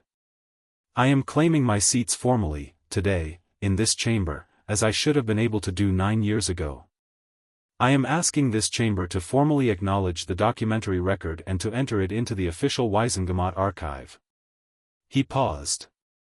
And I am asking, he said, very evenly, that the chamber consider whether the ongoing review of the Black estate, filed in 1996, maintained for 9 years, still active as of this morning despite the charter instrument override, was filed in good faith in accordance with the Estate and Legacy Statute, or whether it was filed as a deliberate mechanism to prevent me from accessing my inheritance and from taking my seat. Because the answer to that question determines whether what happened to me was an administrative oversight or something significantly more serious. He stepped back. The chamber sat in a silence that had weight. Marchbanks looked at the room for a moment, then at Williamson's table. Opposing counsel. Your response. Williamson stood. He was a competent advocate. Harry could see that immediately, the organized papers, the confident posture, the way he'd been listening throughout with the attention of someone building his rebuttal. He would make the procedural argument about the charter instrument. He would question the evidentiary chain. He would be thorough and technical and ultimately insufficient, and he probably knew it. The Ministry of Magic acknowledges Lord Potter's right of formal claim to both hereditary seats, Williamson began, and that was unexpected. A concession up front. Harry kept his expression neutral. We are not here to contest the claim. The Department of Magical Finance's freeze was a precautionary measure applied pending clarification of the charter filing, and Minister Shacklebolt has this morning directed its removal. A murmur moved through the chamber. The freeze is lifted? Marchbanks asked. As of 9 o'clock this morning, Williamson said. The Ministry has no objection to the formal seating of Lord Potter Black. He paused. However, the Ministry does object to certain characterizations in the preceding address, specifically, the suggestion that the ongoing review of the Black estate was filed with deliberate intent to suppress Lord Potter's claim. The review was filed in accordance with standard estate and legacy procedures by an officer acting within her statutory authority. To suggest otherwise is to make a serious allegation without, I have documentation, Harry said. Marchbanks looked at him. Lord Potter, floor primacy is concluded. You'll have opportunity for response, Presiding Senior, Vane said, standing. Lord Potter's documentation relates directly to the characterization that the Ministry is now contesting. Under Right of Address Procedure, Section 4, supplementary evidence may be introduced in direct response to a counterfactual claim. The Ministry has just made a factual claim about the nature of the ongoing review filing. Lord Potter has documentation that bears directly on that claim. Marchbanks looked at Williamson. Counsel? Williamson's jaw was tight. Section 4 applies to documentary evidence, not verbal rebuttal. The documentation is documentary, Vane said, very pleasantly. A brief procedural argument followed. Harry stood in the center of the chamber floor and waited for it to resolve, watching the faces of the 47 members watching him. He found Neville across the room and found him watching the procedural exchange with the sharp attention of someone who understood exactly what was happening. Marchbanks ruled in Vane's favor. The supplementary evidence was admitted. Vane produced the documents, the original filing record of the Black Estate ongoing review, pulled from Ministry archives, with Umbridge's designation as both filing officer and assigned reviewer. A separate document showing the administrative access logs for the Black Estate review file, who had accessed the review records, and when. A third document, which Harry watched Williamson see and register, that showed correspondence between the Estate and Legacy Division and the Department of Magical Finance dated 2 days before the charter instrument was filed, referencing the Black Estate review and contingency planning. That last one had come from Hermione, who had spent 2 days using every contact she had in the Ministry archives and one very significant favor from a former SPW ally who now worked in records management. This correspondence, Harry said, picking it up and reading from it, dated 4 days ago, is between an officer of the Estate and Legacy Division and the Deputy Director of the Department of Magical Finance. It references the Black Estate review specifically, and the phrase used is, in the event of a successful charter instrument filing, the following protocols have been prepared. Prepared. Before the filing. Before I ever walked into Gringotts. He set it down. The Ministry was not reacting to an unusual filing with standard precautionary measures. The Ministry had prepared for this scenario in advance, because someone knew the scenario was coming, because someone had been watching the Black Estate review for 9 years and knew what a successful charter claim would mean. The chamber was not still anymore. There was movement, the shifting of people confronting something they couldn't smoothly absorb, the particular discomfort of an institution being asked to look at itself clearly. Williamson had stopped taking notes. I want to name the officer who filed the ongoing review, Harry said. Not because I want to perform an accusation in this chamber, but because the record should be complete and accurate, and because this person is still present in this building in a capacity that gives her access to similar administrative mechanisms. The filing officer is Dolores Jane Umbridge. A sound went through the gallery, not shock, exactly, because the prophet had already circulated the connection, but the sound of a thing being said officially and on the record, which was different from it being suspected or rumored. Several Wizengamot members had gone very still. 2 of them were looking at something just past Harry with the fixed expression of people who were being very careful about their expressions. Harry turned. He'd known she'd be here. He'd known it the way you knew things about people you understood well, the way you understood an opponent's tactics when you'd studied them carefully. She was in the public gallery, not the Wizengamot members section. She had no formal standing in this session, in the back row, in robes of deep pink that were her particular signature, sitting with the absolute stillness of someone who had not moved in a long time and did not intend to move now. She was watching him. He met her gaze. She held it. There was nothing pleasant in the look, and he hadn't expected there to be. What was there instead was something colder and more complex than simple malice. She was calculating. She was measuring the damage and assessing the remaining angles. She was, even now, in the process of figuring out what was still available to her, what hadn't been foreclosed, where the remaining leverage was. He understood her, he realized. Not in the sense of sympathy, not remotely, but in the sense of seeing the machinery of her clearly. She believed she was right. She had always believed she was right, had acted from a genuine conviction that the wizarding world needed protecting from the wrong people having too much power, and that she was qualified to determine who the wrong people were. She'd decided Harry Potter, even as the hero of the war, was too unpredictable, too connected to Muggle-born sympathizers, too much of an unknown quantity to hold the power of two ancient noble houses. So she'd maintained the mechanism that kept him small, had kept the review open, had prepared her contingency, and had watched this morning's hearing from the gallery because she was not the kind of person who looked away from her work even when it was failing. He turned back to the chamber. "I'm not asking the Wizengamot to take punitive action today," he said. "That's a matter for the appropriate ministry office and the appropriate legal process, and I have every intention of pursuing it through those channels.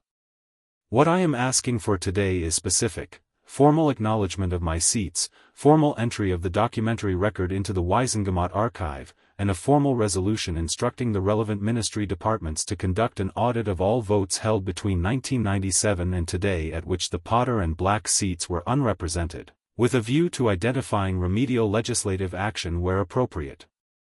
He looked at Marchbanks. "That's the ask. The chamber can debate the mechanism.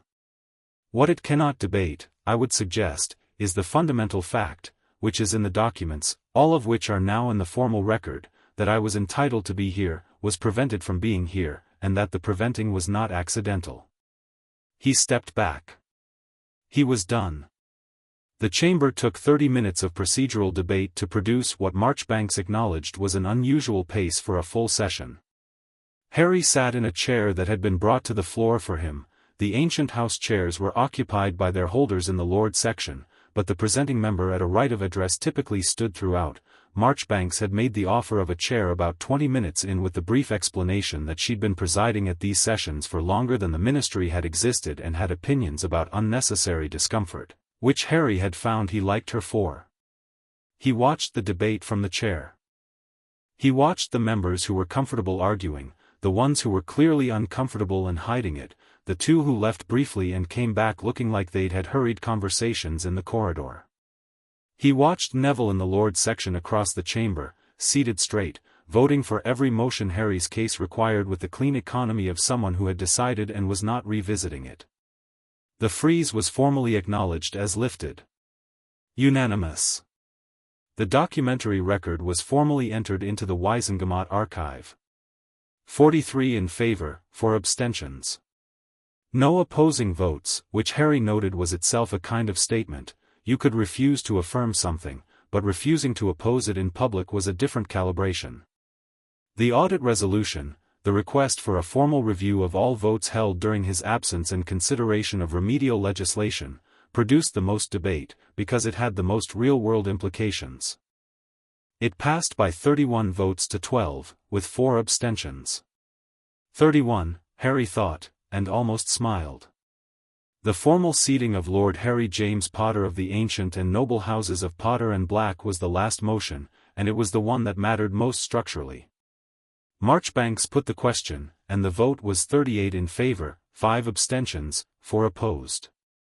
The opposed votes were interesting. Harry filed their faces away for future reference, not with malice but with the simple pragmatism of someone who now had a seat in this room and would be here for a long time. Lord Potterblack is formally seated, Marchbanks said, and tapped her staff, and that was that. Harry sat with it for a moment. Formally seated. The 2 chairs that had been unoccupied for 9 years, that had absorbed the absence of his voice through more than a decade of decisions about the wizarding world, were now his. He was not a visitor in this chamber. He was a member of it. He stood.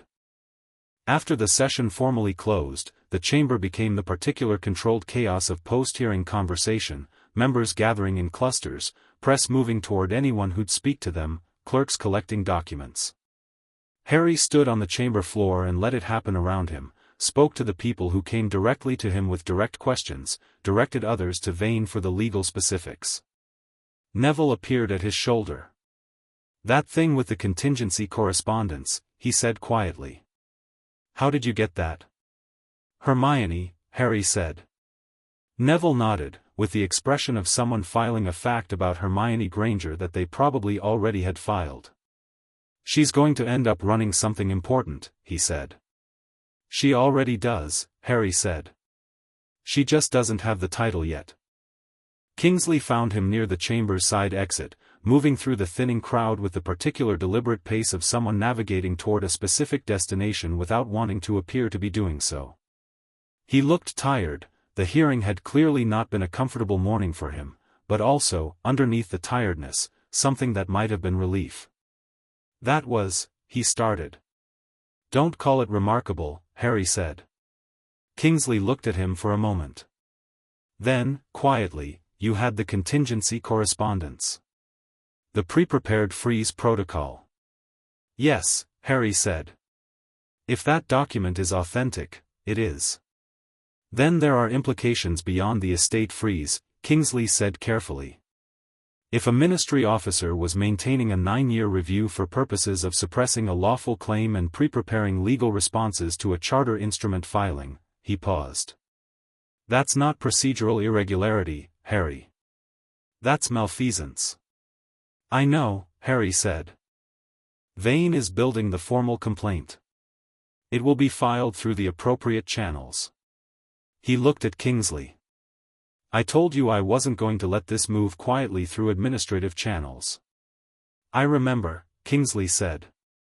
He was quiet for a moment. "She still has allies in this building. I want you to know I know that, and I'm attending to it." "Good," Harry said. "That's your job. Mine is the legal record." He held Kingsley's gaze. "We don't need to be in conflict here, Kingsley. We need to be doing our respective parts." Something shifted in Kingsley's expression, a small thing, but genuine, the look of someone finding solid ground after uncertain footing. He nodded. "The audit resolution," he said. "The legislative review, if the creature classification vote comes up for reconsideration, I'll support it." "That's between you and the chamber," Harry said. "But I'm glad to hear it."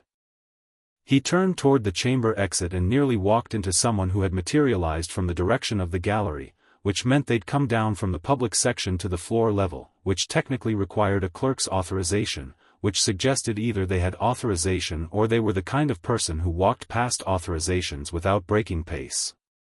Dolores Umbridge was 5'2" and wore a cardigan over her hearing robes and had a face that was perfectly pleasant in the way of a surface above something extremely cold. "Lord Potter," she said. Her voice had not changed in 6 years. It still had that particular sweetness of someone who was aware that the sweetness itself was a form of menace. "What an interesting morning." "It was," Harry agreed.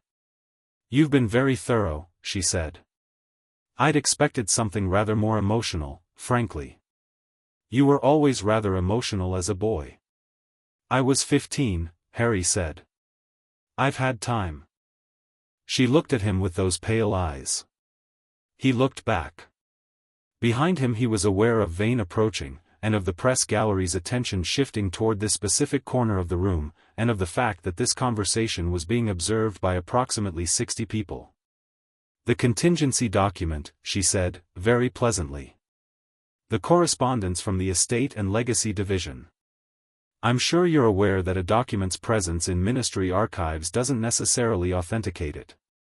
It's certified by the archive office," Harry said. "The certification is in the filing. Archivists can make errors," she said. Something moved in her eyes.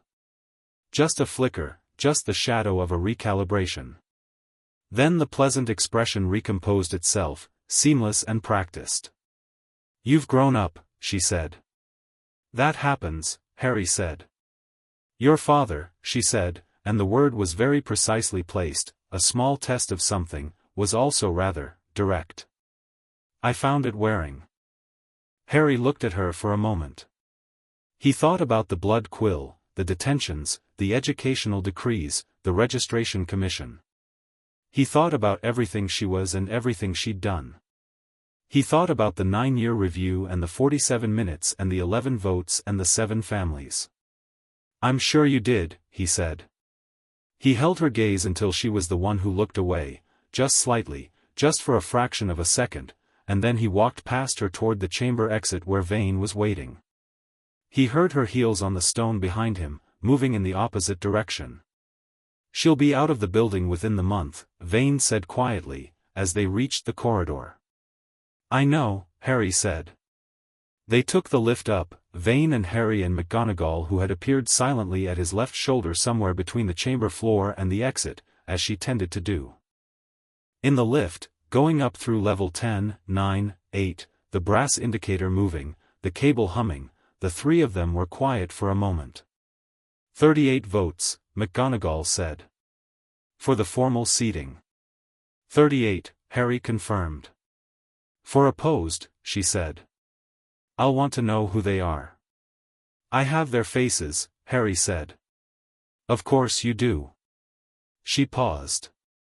The creature classification reform. When Neville introduces the reconsideration bill, I'll co-sponsor it, Harry said. We discussed it last night. He looked at her. You knew he was going to do that. I thought he might, she said, without inflection. The lift opened on level 4. She didn't get out. The quarterly allowance, she said. Vane's formal complaint will address it? Yes, Harry said.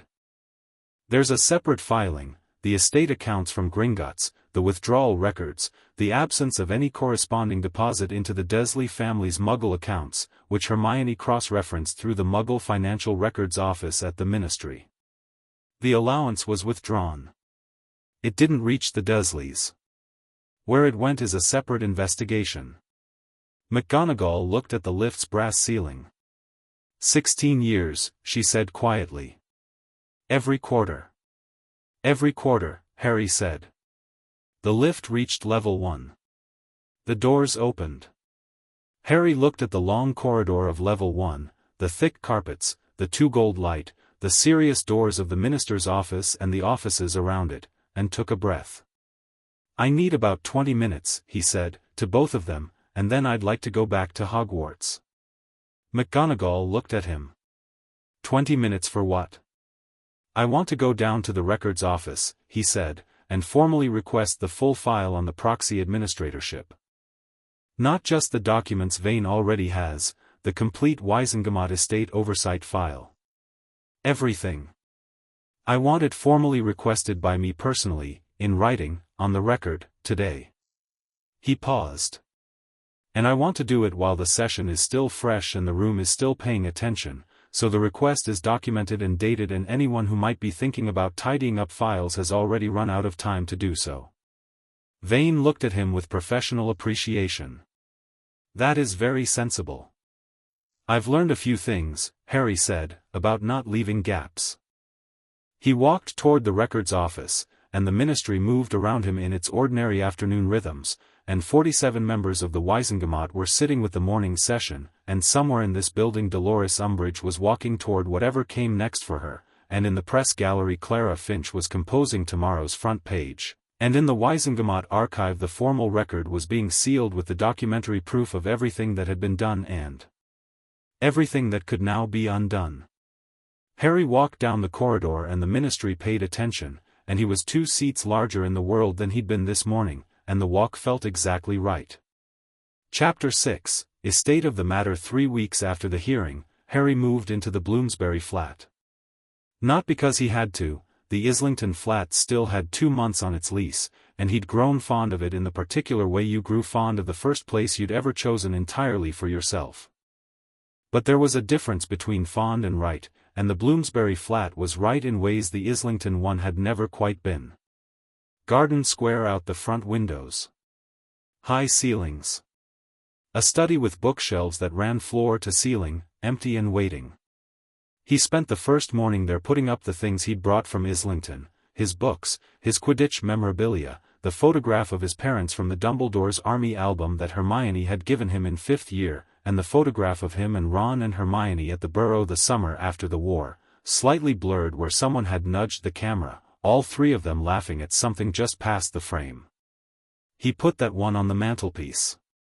He also put up, on the study wall, a letter. Just the one, the July 31, 1991 letter from Vane, Crowley and Associates, the first of the 31, framed in simple dark wood. Your father was a careful man. He looked at it for a moment after he'd hung it, then went to make coffee. The coffee maker had been moved from Islington. Some things were worth the effort.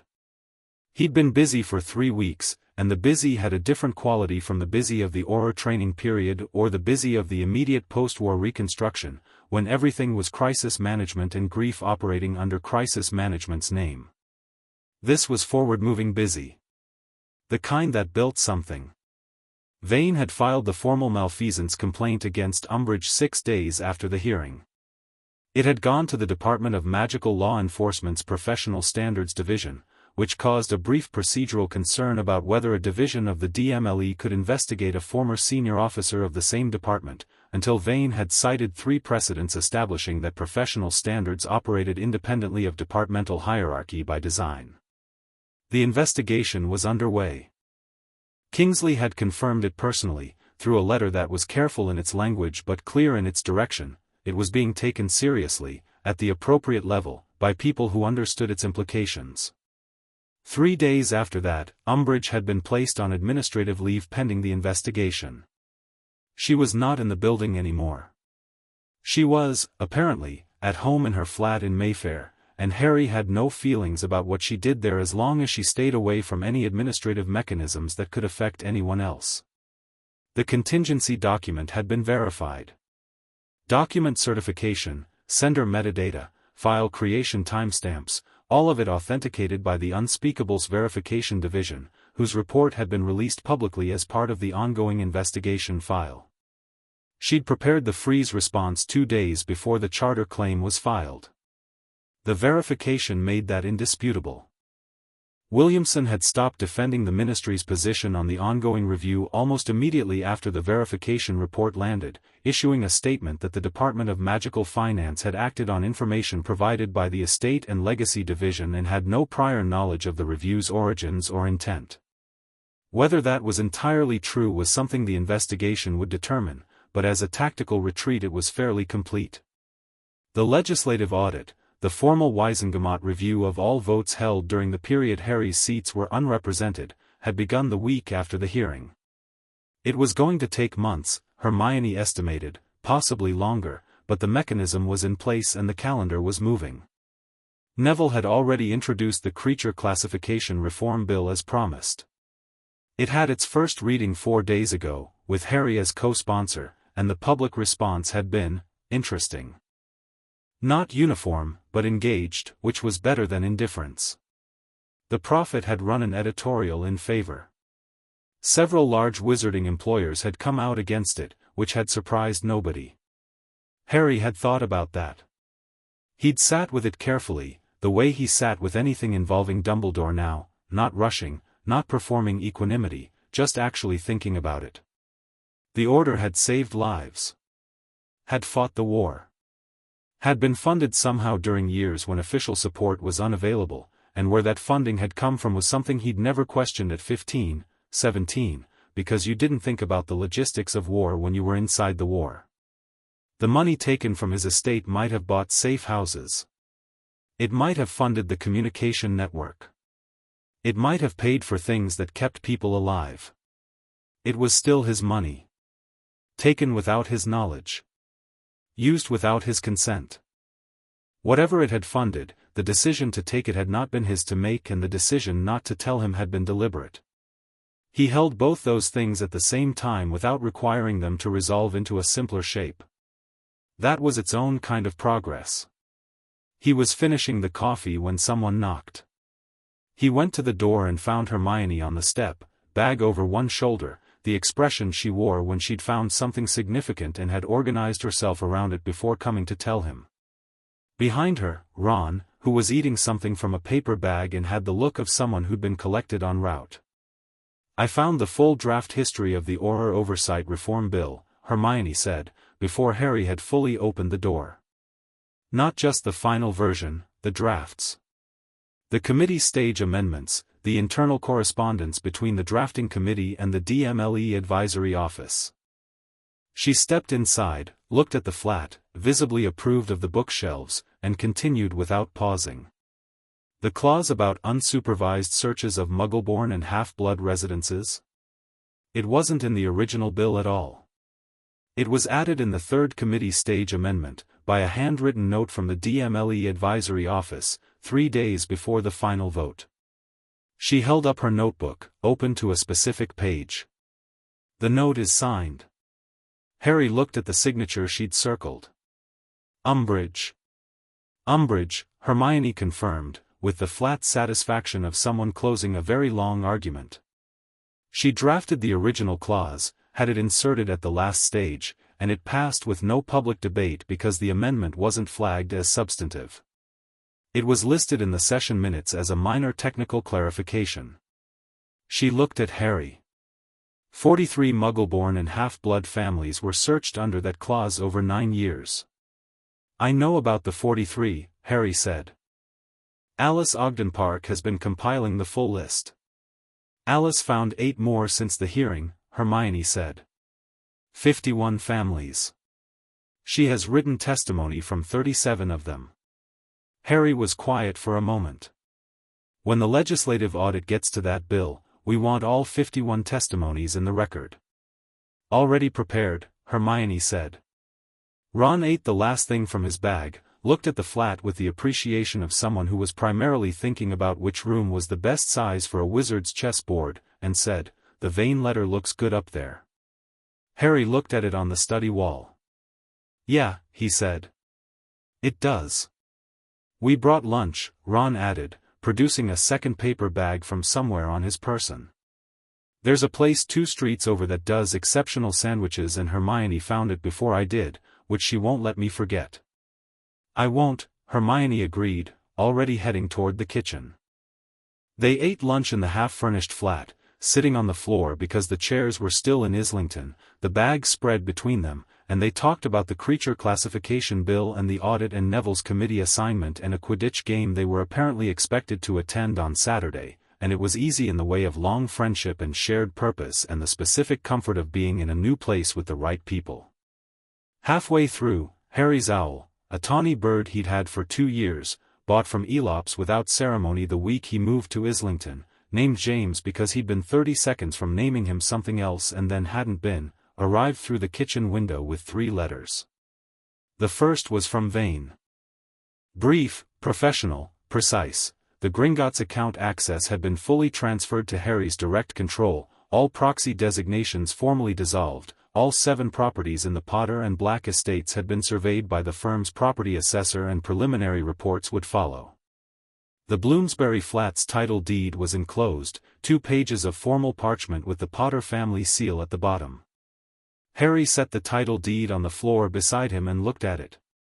He owned this. Not the estate in abstract, not the inheritance in legal theory, this specific flat on this specific street, the high ceilings and the empty bookshelves and the coffee maker on the kitchen counter, his by right from 1997, recovered in practice 3 weeks ago. He picked it up and folded it and put it in his jacket pocket, which was probably not the proper archival approach but felt right. The second letter was from Elphia's Doge. He'd written back to Doge the night after reading the letters, a long letter, longer than he usually wrote, explaining what had happened and why the silence had not been his choice and what he now knew. Doge had written back almost immediately, a warm, slightly overwhelmed letter, very old and very alive at the same time, in the handwriting of someone whose hand had been writing letters for 80 years. They'd been corresponding since, once or twice a week. Today's letter was 3 pages and contained specific details about a holiday his parents had taken in the summer of 1979, before Harry was born, to a small seaside village in Cornwall, and what his father had said when he got stung by a Muggle jellyfish, which was apparently remarkable in its creativity and entirely consistent with everything Harry had ever inferred about James Potter. He was smiling by the end of it. "Good news?" Ron asked, watching him. "My dad got stung by a jellyfish in 1979, Harry said. Ron considered this. "Were you expecting that?" "Not remotely," Harry said, which was the best possible reason for it. The third letter was different. The ministry seal on the front, not the standard administrative stamp, the ministerial seal, gold on wax. He opened it. It was from Kingsley.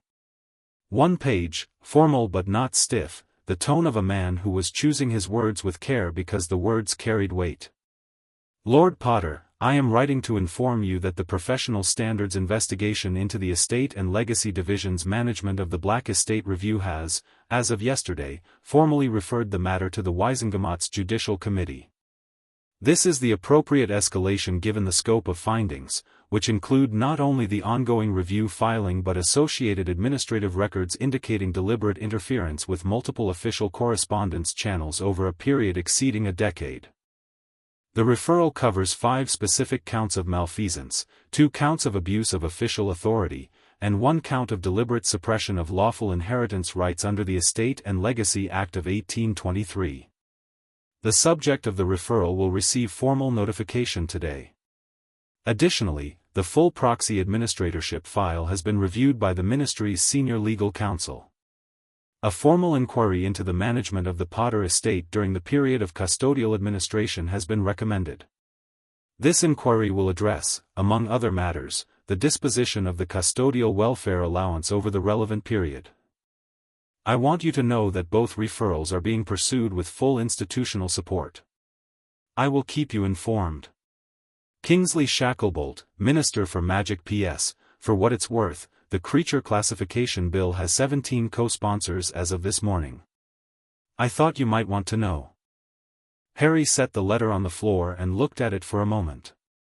Umbridge, Hermione said, watching him. Formal referral to the Judicial Committee, Harry said. 5 counts of malfeasance, 2 of abuse of authority, 1 of deliberate suppression of inheritance rights. A silence. Then Ron said, very quietly, "Good. The proxy administratorship inquiry is also being formally opened," Harry said. "The welfare allowance, where it went." Hermione was looking at him carefully. "How are you about that one?" He thought about it honestly. "Ready," he said. "I want it documented. Whatever it funded, whatever the explanation is, I want it documented and on the record. Not because I need someone to be punished. Because the record should be complete." She held his gaze for a moment, then nodded. 17 co-sponsors on the Creature Classification Bill, Ron said. Harry looked at the postscript again. "Apparently. Neville will be annoying about this," Ron said. "Neville has earned annoying," Harry said. "He went to Hogwarts the following Friday. Not for anything official, no meeting, no filing, no hearing. McGonagall had simply sent an owl saying she was done with the renovation and would he like to come and see the result, and would he stay for dinner, and possibly bring Hermione and Ron because the house elves still cooked for too many and it was becoming a point of mild institutional tension. He brought Hermione and Ron and also Neville, who arrived from a separate flue looking like he'd been in a greenhouse for several hours and had the slightly distracted expression of someone whose mind was still partly with the seedlings. The renovation was complete. The old office, Dumbledore's office, McGonagall's office, the room that had held the box in the drawer for years, was now the staff meeting chamber the Board of Governors had wanted. The desk was gone. The portrait gaps on the walls had been filled with the teaching staff's collective works, paintings of the subjects they taught, the Transfiguration classroom, the astronomy tower at night, a rather beautiful rendering of the potions corridor that Harry suspected was Slughorn's contribution. The room was lighter, more open, still itself but different, the history in the walls rather than in the furniture. The portraits had been relocated. Dumbledore's portrait was on the north wall of the new chamber, which was the appropriate place for a former headmaster, and had been given a particularly good frame, McGonagall's choice, Harry suspected, though she hadn't mentioned it. Harry stood in front of it. The painted Dumbledore was still. He looked at Harry with that expression, the one Harry had always known, fond and slightly too knowing, and beneath those things something he could read better now than he could at 17. Something that was genuinely sorry without knowing how to say it as simply as sorry required. "You could have told me," Harry said. Quietly, just to the portrait. The room was empty except for him. The portrait was quiet for a moment. "Yes," it said. Its voice was the same. "That's what got you with portraits, not what they looked like but the voice. I could have. You chose not to." "I made a great many choices," the portrait said, believing that each one was necessary. "I am not entirely certain, now, that necessary and correct are the same thing." "They're not," Harry said. "No." A pause. "You are handling this with more grace than I deserve." "I'm not doing it for you," Harry said. "I'm doing it because being angry at a portrait is a waste of time and I have better things to do with my time." He looked at the painted face. "I don't need you to have been wrong for me to be right. I don't need you to have been a villain. I just need the record to be accurate." The portrait looked at him with that too knowing expression, and underneath it, very quietly, something that was as close to relief as paint could hold. "Your mother," the portrait said carefully, "would have." "I know," Harry said. "I read her letter." He stood there a moment longer, not in the grip of it, just marking it. Then he turned and went to find the others. McGonagall was in the great hall when he got there, in teaching robes, her hair in its habitual bun, standing at the staff table with the deliberate quality of someone who had been there a while and was waiting with intention. She looked at him when he came in, and whatever she read in his face seemed to satisfy her in the specific way that things that were resolved rather than merely contained satisfied her. "Dinner in 20 minutes, she said. "I went to see the portrait," Harry said. "I know," she said. "I gave you the room." He sat across from her at the staff table, the great hall empty around them, the evening coming in through the long windows. "The new chamber looks good," he said. "It functions better," she said. "Which is what it needed to do." She paused. "I received a letter today from Clara Finch at the Prophet. She's writing a long-form piece, not news, proper long-form, on the full history of the interception. The guardianship letter, the proxy administratorship, the international correspondence. She wants to interview me. Will you?" McGonagall looked at the table for a moment. "Yes," she said. "I think I will." She looked up. "It should be said by someone who was there. Who knew Albus, and who found the box, and who chose to tell you. I don't want that story told without someone saying what it was clearly." "What was it clearly?" Harry asked. Not testing her, genuinely asking. She was quiet for a moment. "It was a man who loved you," she said, "making decisions that were not his to make, for reasons that were not sufficient, and being allowed to make them because no one around him questioned his authority to do so. Including me." She met his eyes. "The lesson I take from it, the lesson I intend to make explicit in this interview, is that authority requires accountability. That love does not confer the right to manage someone else's life without their knowledge. And that the institutions we trust are only trustworthy insofar as the people inside them choose to act trustworthily, and when they don't, someone has to be willing to open the drawer." Harry looked at her for a long moment. "That's very good," he said. "I've been working on the phrasing," she said, without irony. Ron arrived first of the three, appearing in the doorway looking pleased in the way of someone who'd had a good day and expected a good dinner. He took his seat at the Gryffindor table out of pure reflex, then noticed it was just the three of them and the entire staff table and moved to the staff table with the air of someone correcting an error they found embarrassing. Hermione came in behind him already talking, mid-sentence of something she'd apparently been saying in her head for the last 10 minutes.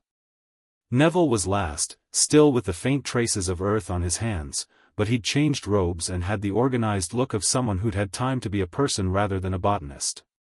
The house elves produced a dinner that was, by any measure, exceptional, a roast the size of something that had been living a very good life, potatoes in 3 different preparations, vegetables from the Hogwarts kitchen garden that had always been outstanding, and a dessert situation that Ron began describing in tones usually reserved for sporting events. They ate at the staff table, all 5 of them, the great hall around them doing its summer thing, vast and slightly echoing, the enchanted ceiling showing a clear evening sky, the candles burning in the absence of students, the tables empty in their long rows. Harry had eaten here hundreds of times. He'd eaten here scared and delighted and furious and grieving and bone-tired. He didn't think he'd ever eaten here feeling quite like this, settled, forward-facing, present in himself in a way that didn't require explanation. Neville had news on the bill.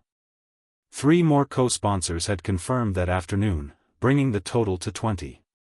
Hermione had the mathematical breakdown of likely chamber votes already sketched in the margins of her notebook, which she was reviewing between bites in a way that Ron found charming and audible about. "Put the notebook away," Ron said. "I'm eating," Hermione said. "While reviewing legislative projections." "Efficiently," Hermione said. "She's right, it'll pass," Harry said. "We have the votes." The public response has been strong, stronger than the initial coverage suggested. "The 51 families," Neville said. "When their testimony went into the audit record and the Prophet ran the piece on it, the letter-writing campaign to Wisengamot members was significant. Apparently some members received 300 letters in one day." 314, Hermione said, not looking up from the notebook. "For member Griswold specifically, who is the most likely swing vote." "She never stops," Ron said to Harry, with admiration. "I stop," Hermione said. "Sometimes." McGonagall was watching all 4 of them with an expression that Harry had learned to read over the course of the last 3 weeks, the expression she had when she was in the presence of something she was glad of and was not going to perform being glad of because she was not a performing gladness kind of person, but which was there in her face if you knew where to look. He knew where to look now. After dinner they sat in the great hall as the evening went blue and then dark, the candles burning down, someone producing a bottle of wine that had been in Neville's jacket pocket for reasons he didn't fully explain. They drank it from Hogwarts goblets that were designed for pumpkin juice and worked perfectly well for everything else, and talked about things that weren't the hearing or the bill or the investigation, Quidditch, a new magical theory paper Hermione had found infuriating in a way that meant she found it interesting, a story Ron had about his brother George's latest product line that required several contextual asides and ended with everyone laughing. Harry sat with his goblet and listened to the people he loved talking in the place that had been the first place he loved, and felt it, the full weight and warmth of it, the way you felt things when you stopped managing them and just let them be what they were. He thought about his mother's letter. "I hope whatever has happened, whatever you've been through, that you have held on to some capacity for joy, because the world is genuinely extraordinary when you give it the chance to be." He had, he thought. Despite everything, he had. The formal investigation into Umbridge concluded 7 weeks after the hearing. Harry wasn't in the building when the Judicial Committee delivered its findings. He was at the Bloomsbury flat, in the study, working through the first of what Vane had determined was approximately a year's worth of estate administrative decisions that needed Harry's direct attention.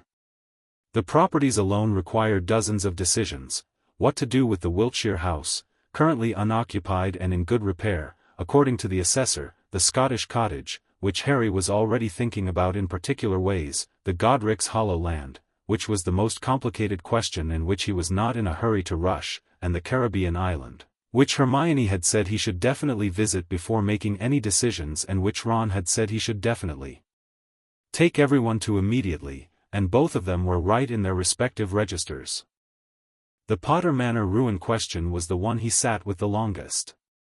The building was structurally restorable, the assessor had confirmed it. The land was deeded and clear. Whatever had happened to the building, the location was his, had always been his, was the place his parents had lived and the place his life had changed irrevocably. He'd visited the memorial, the cottage ruin, the churchyard. He'd stood there several times over the years and not known he was standing on land he owned. He wasn't ready to restore it yet. But he was ready to know it was there. Vane's owl brought the news about the investigation finding. He read it at his desk, morning light through the study window, the framed solicitor's letter on the wall in his line of sight. 8 counts proven out of 8. The Judicial Committee had found the evidence sufficient on all counts: 5 malfeasance, 2 abuse of authority, 1 deliberate suppression of inheritance rights. The recommended sanction was immediate and permanent removal from any ministry office, permanent revocation of ministry access credentials, and referral to the full Waisengemot for formal censure. The last time a formal censure had been issued by the Waisengemot was 1932. He set the letter down. He sat with it for a moment, the clean completeness of it, 8 out of 8, the full accounting. He thought about Umbridge in her Mayfair flat and what she was feeling right now, whether she understood it or whether she had recomposed it into something else the way she'd always recomposed inconvenient facts. He found he didn't particularly need to know. Her feelings about her situation were not his responsibility and never had been.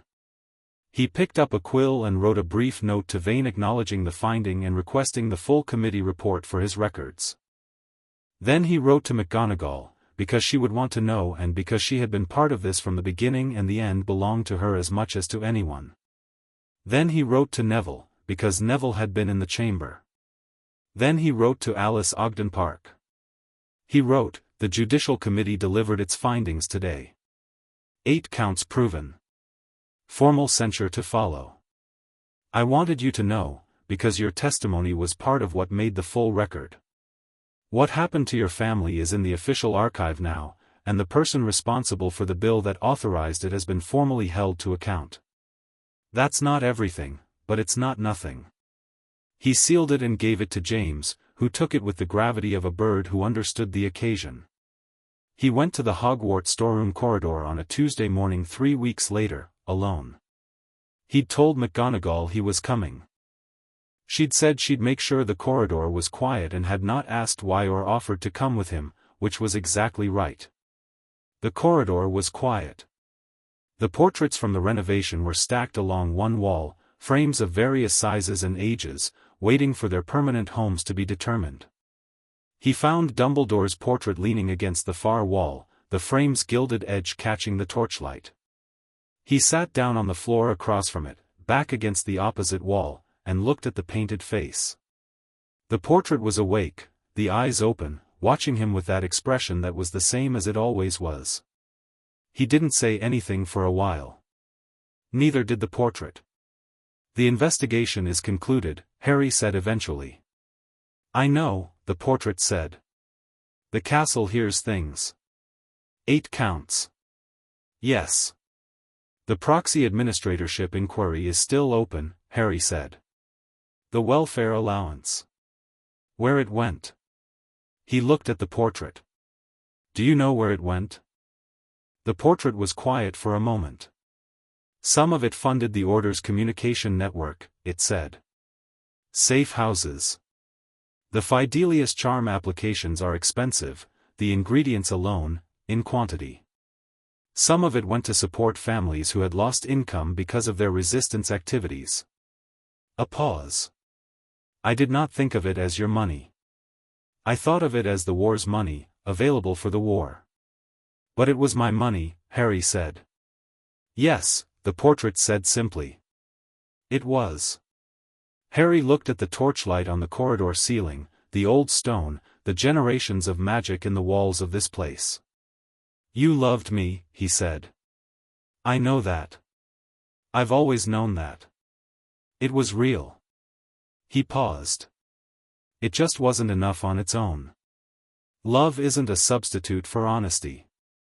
The portrait looked at him for a long moment. "No," it said. "It isn't." "I forgive you," Harry said.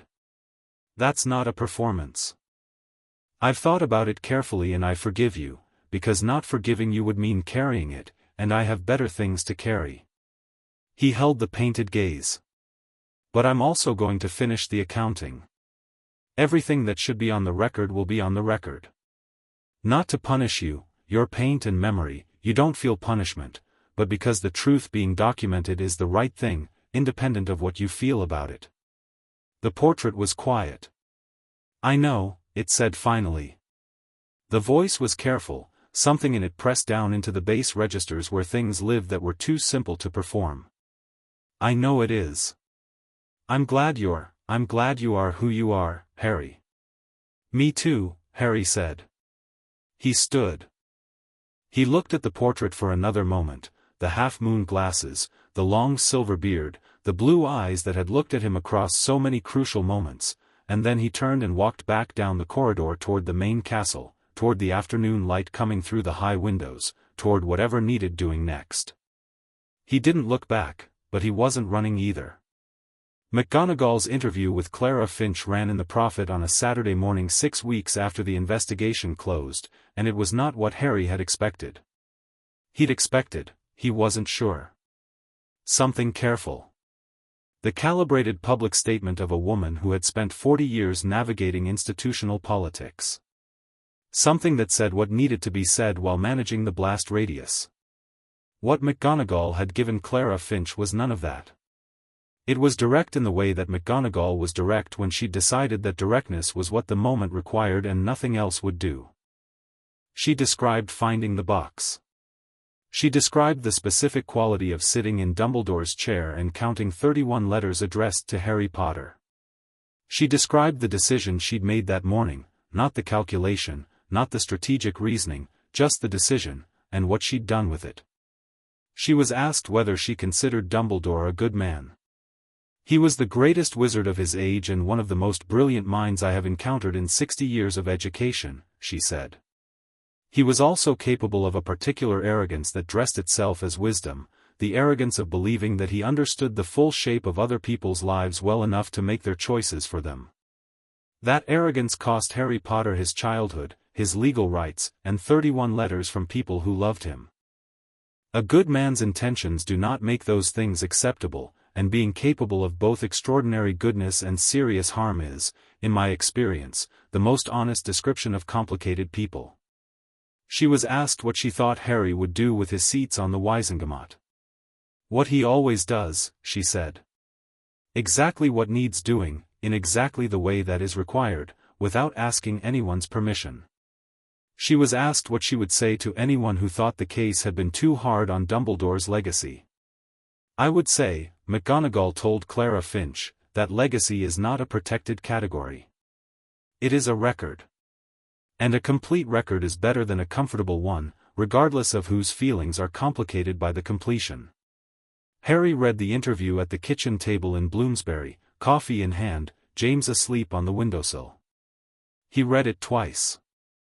The second time he sat with it for a while, the Saturday morning quiet around him, the garden square outside just beginning to get its weekend traffic, families with dogs, a woman with a pushchair, 2 men arguing companionably about something. He'd built something in the last 2 months.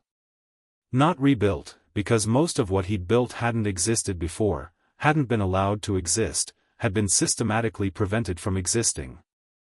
He'd built it from scratch, from 31 letters and a goblin's careful records and a solicitor who'd been waiting 17 years, and from the people around him who had chosen him, specifically and deliberately, when choosing him meant choosing against more comfortable things.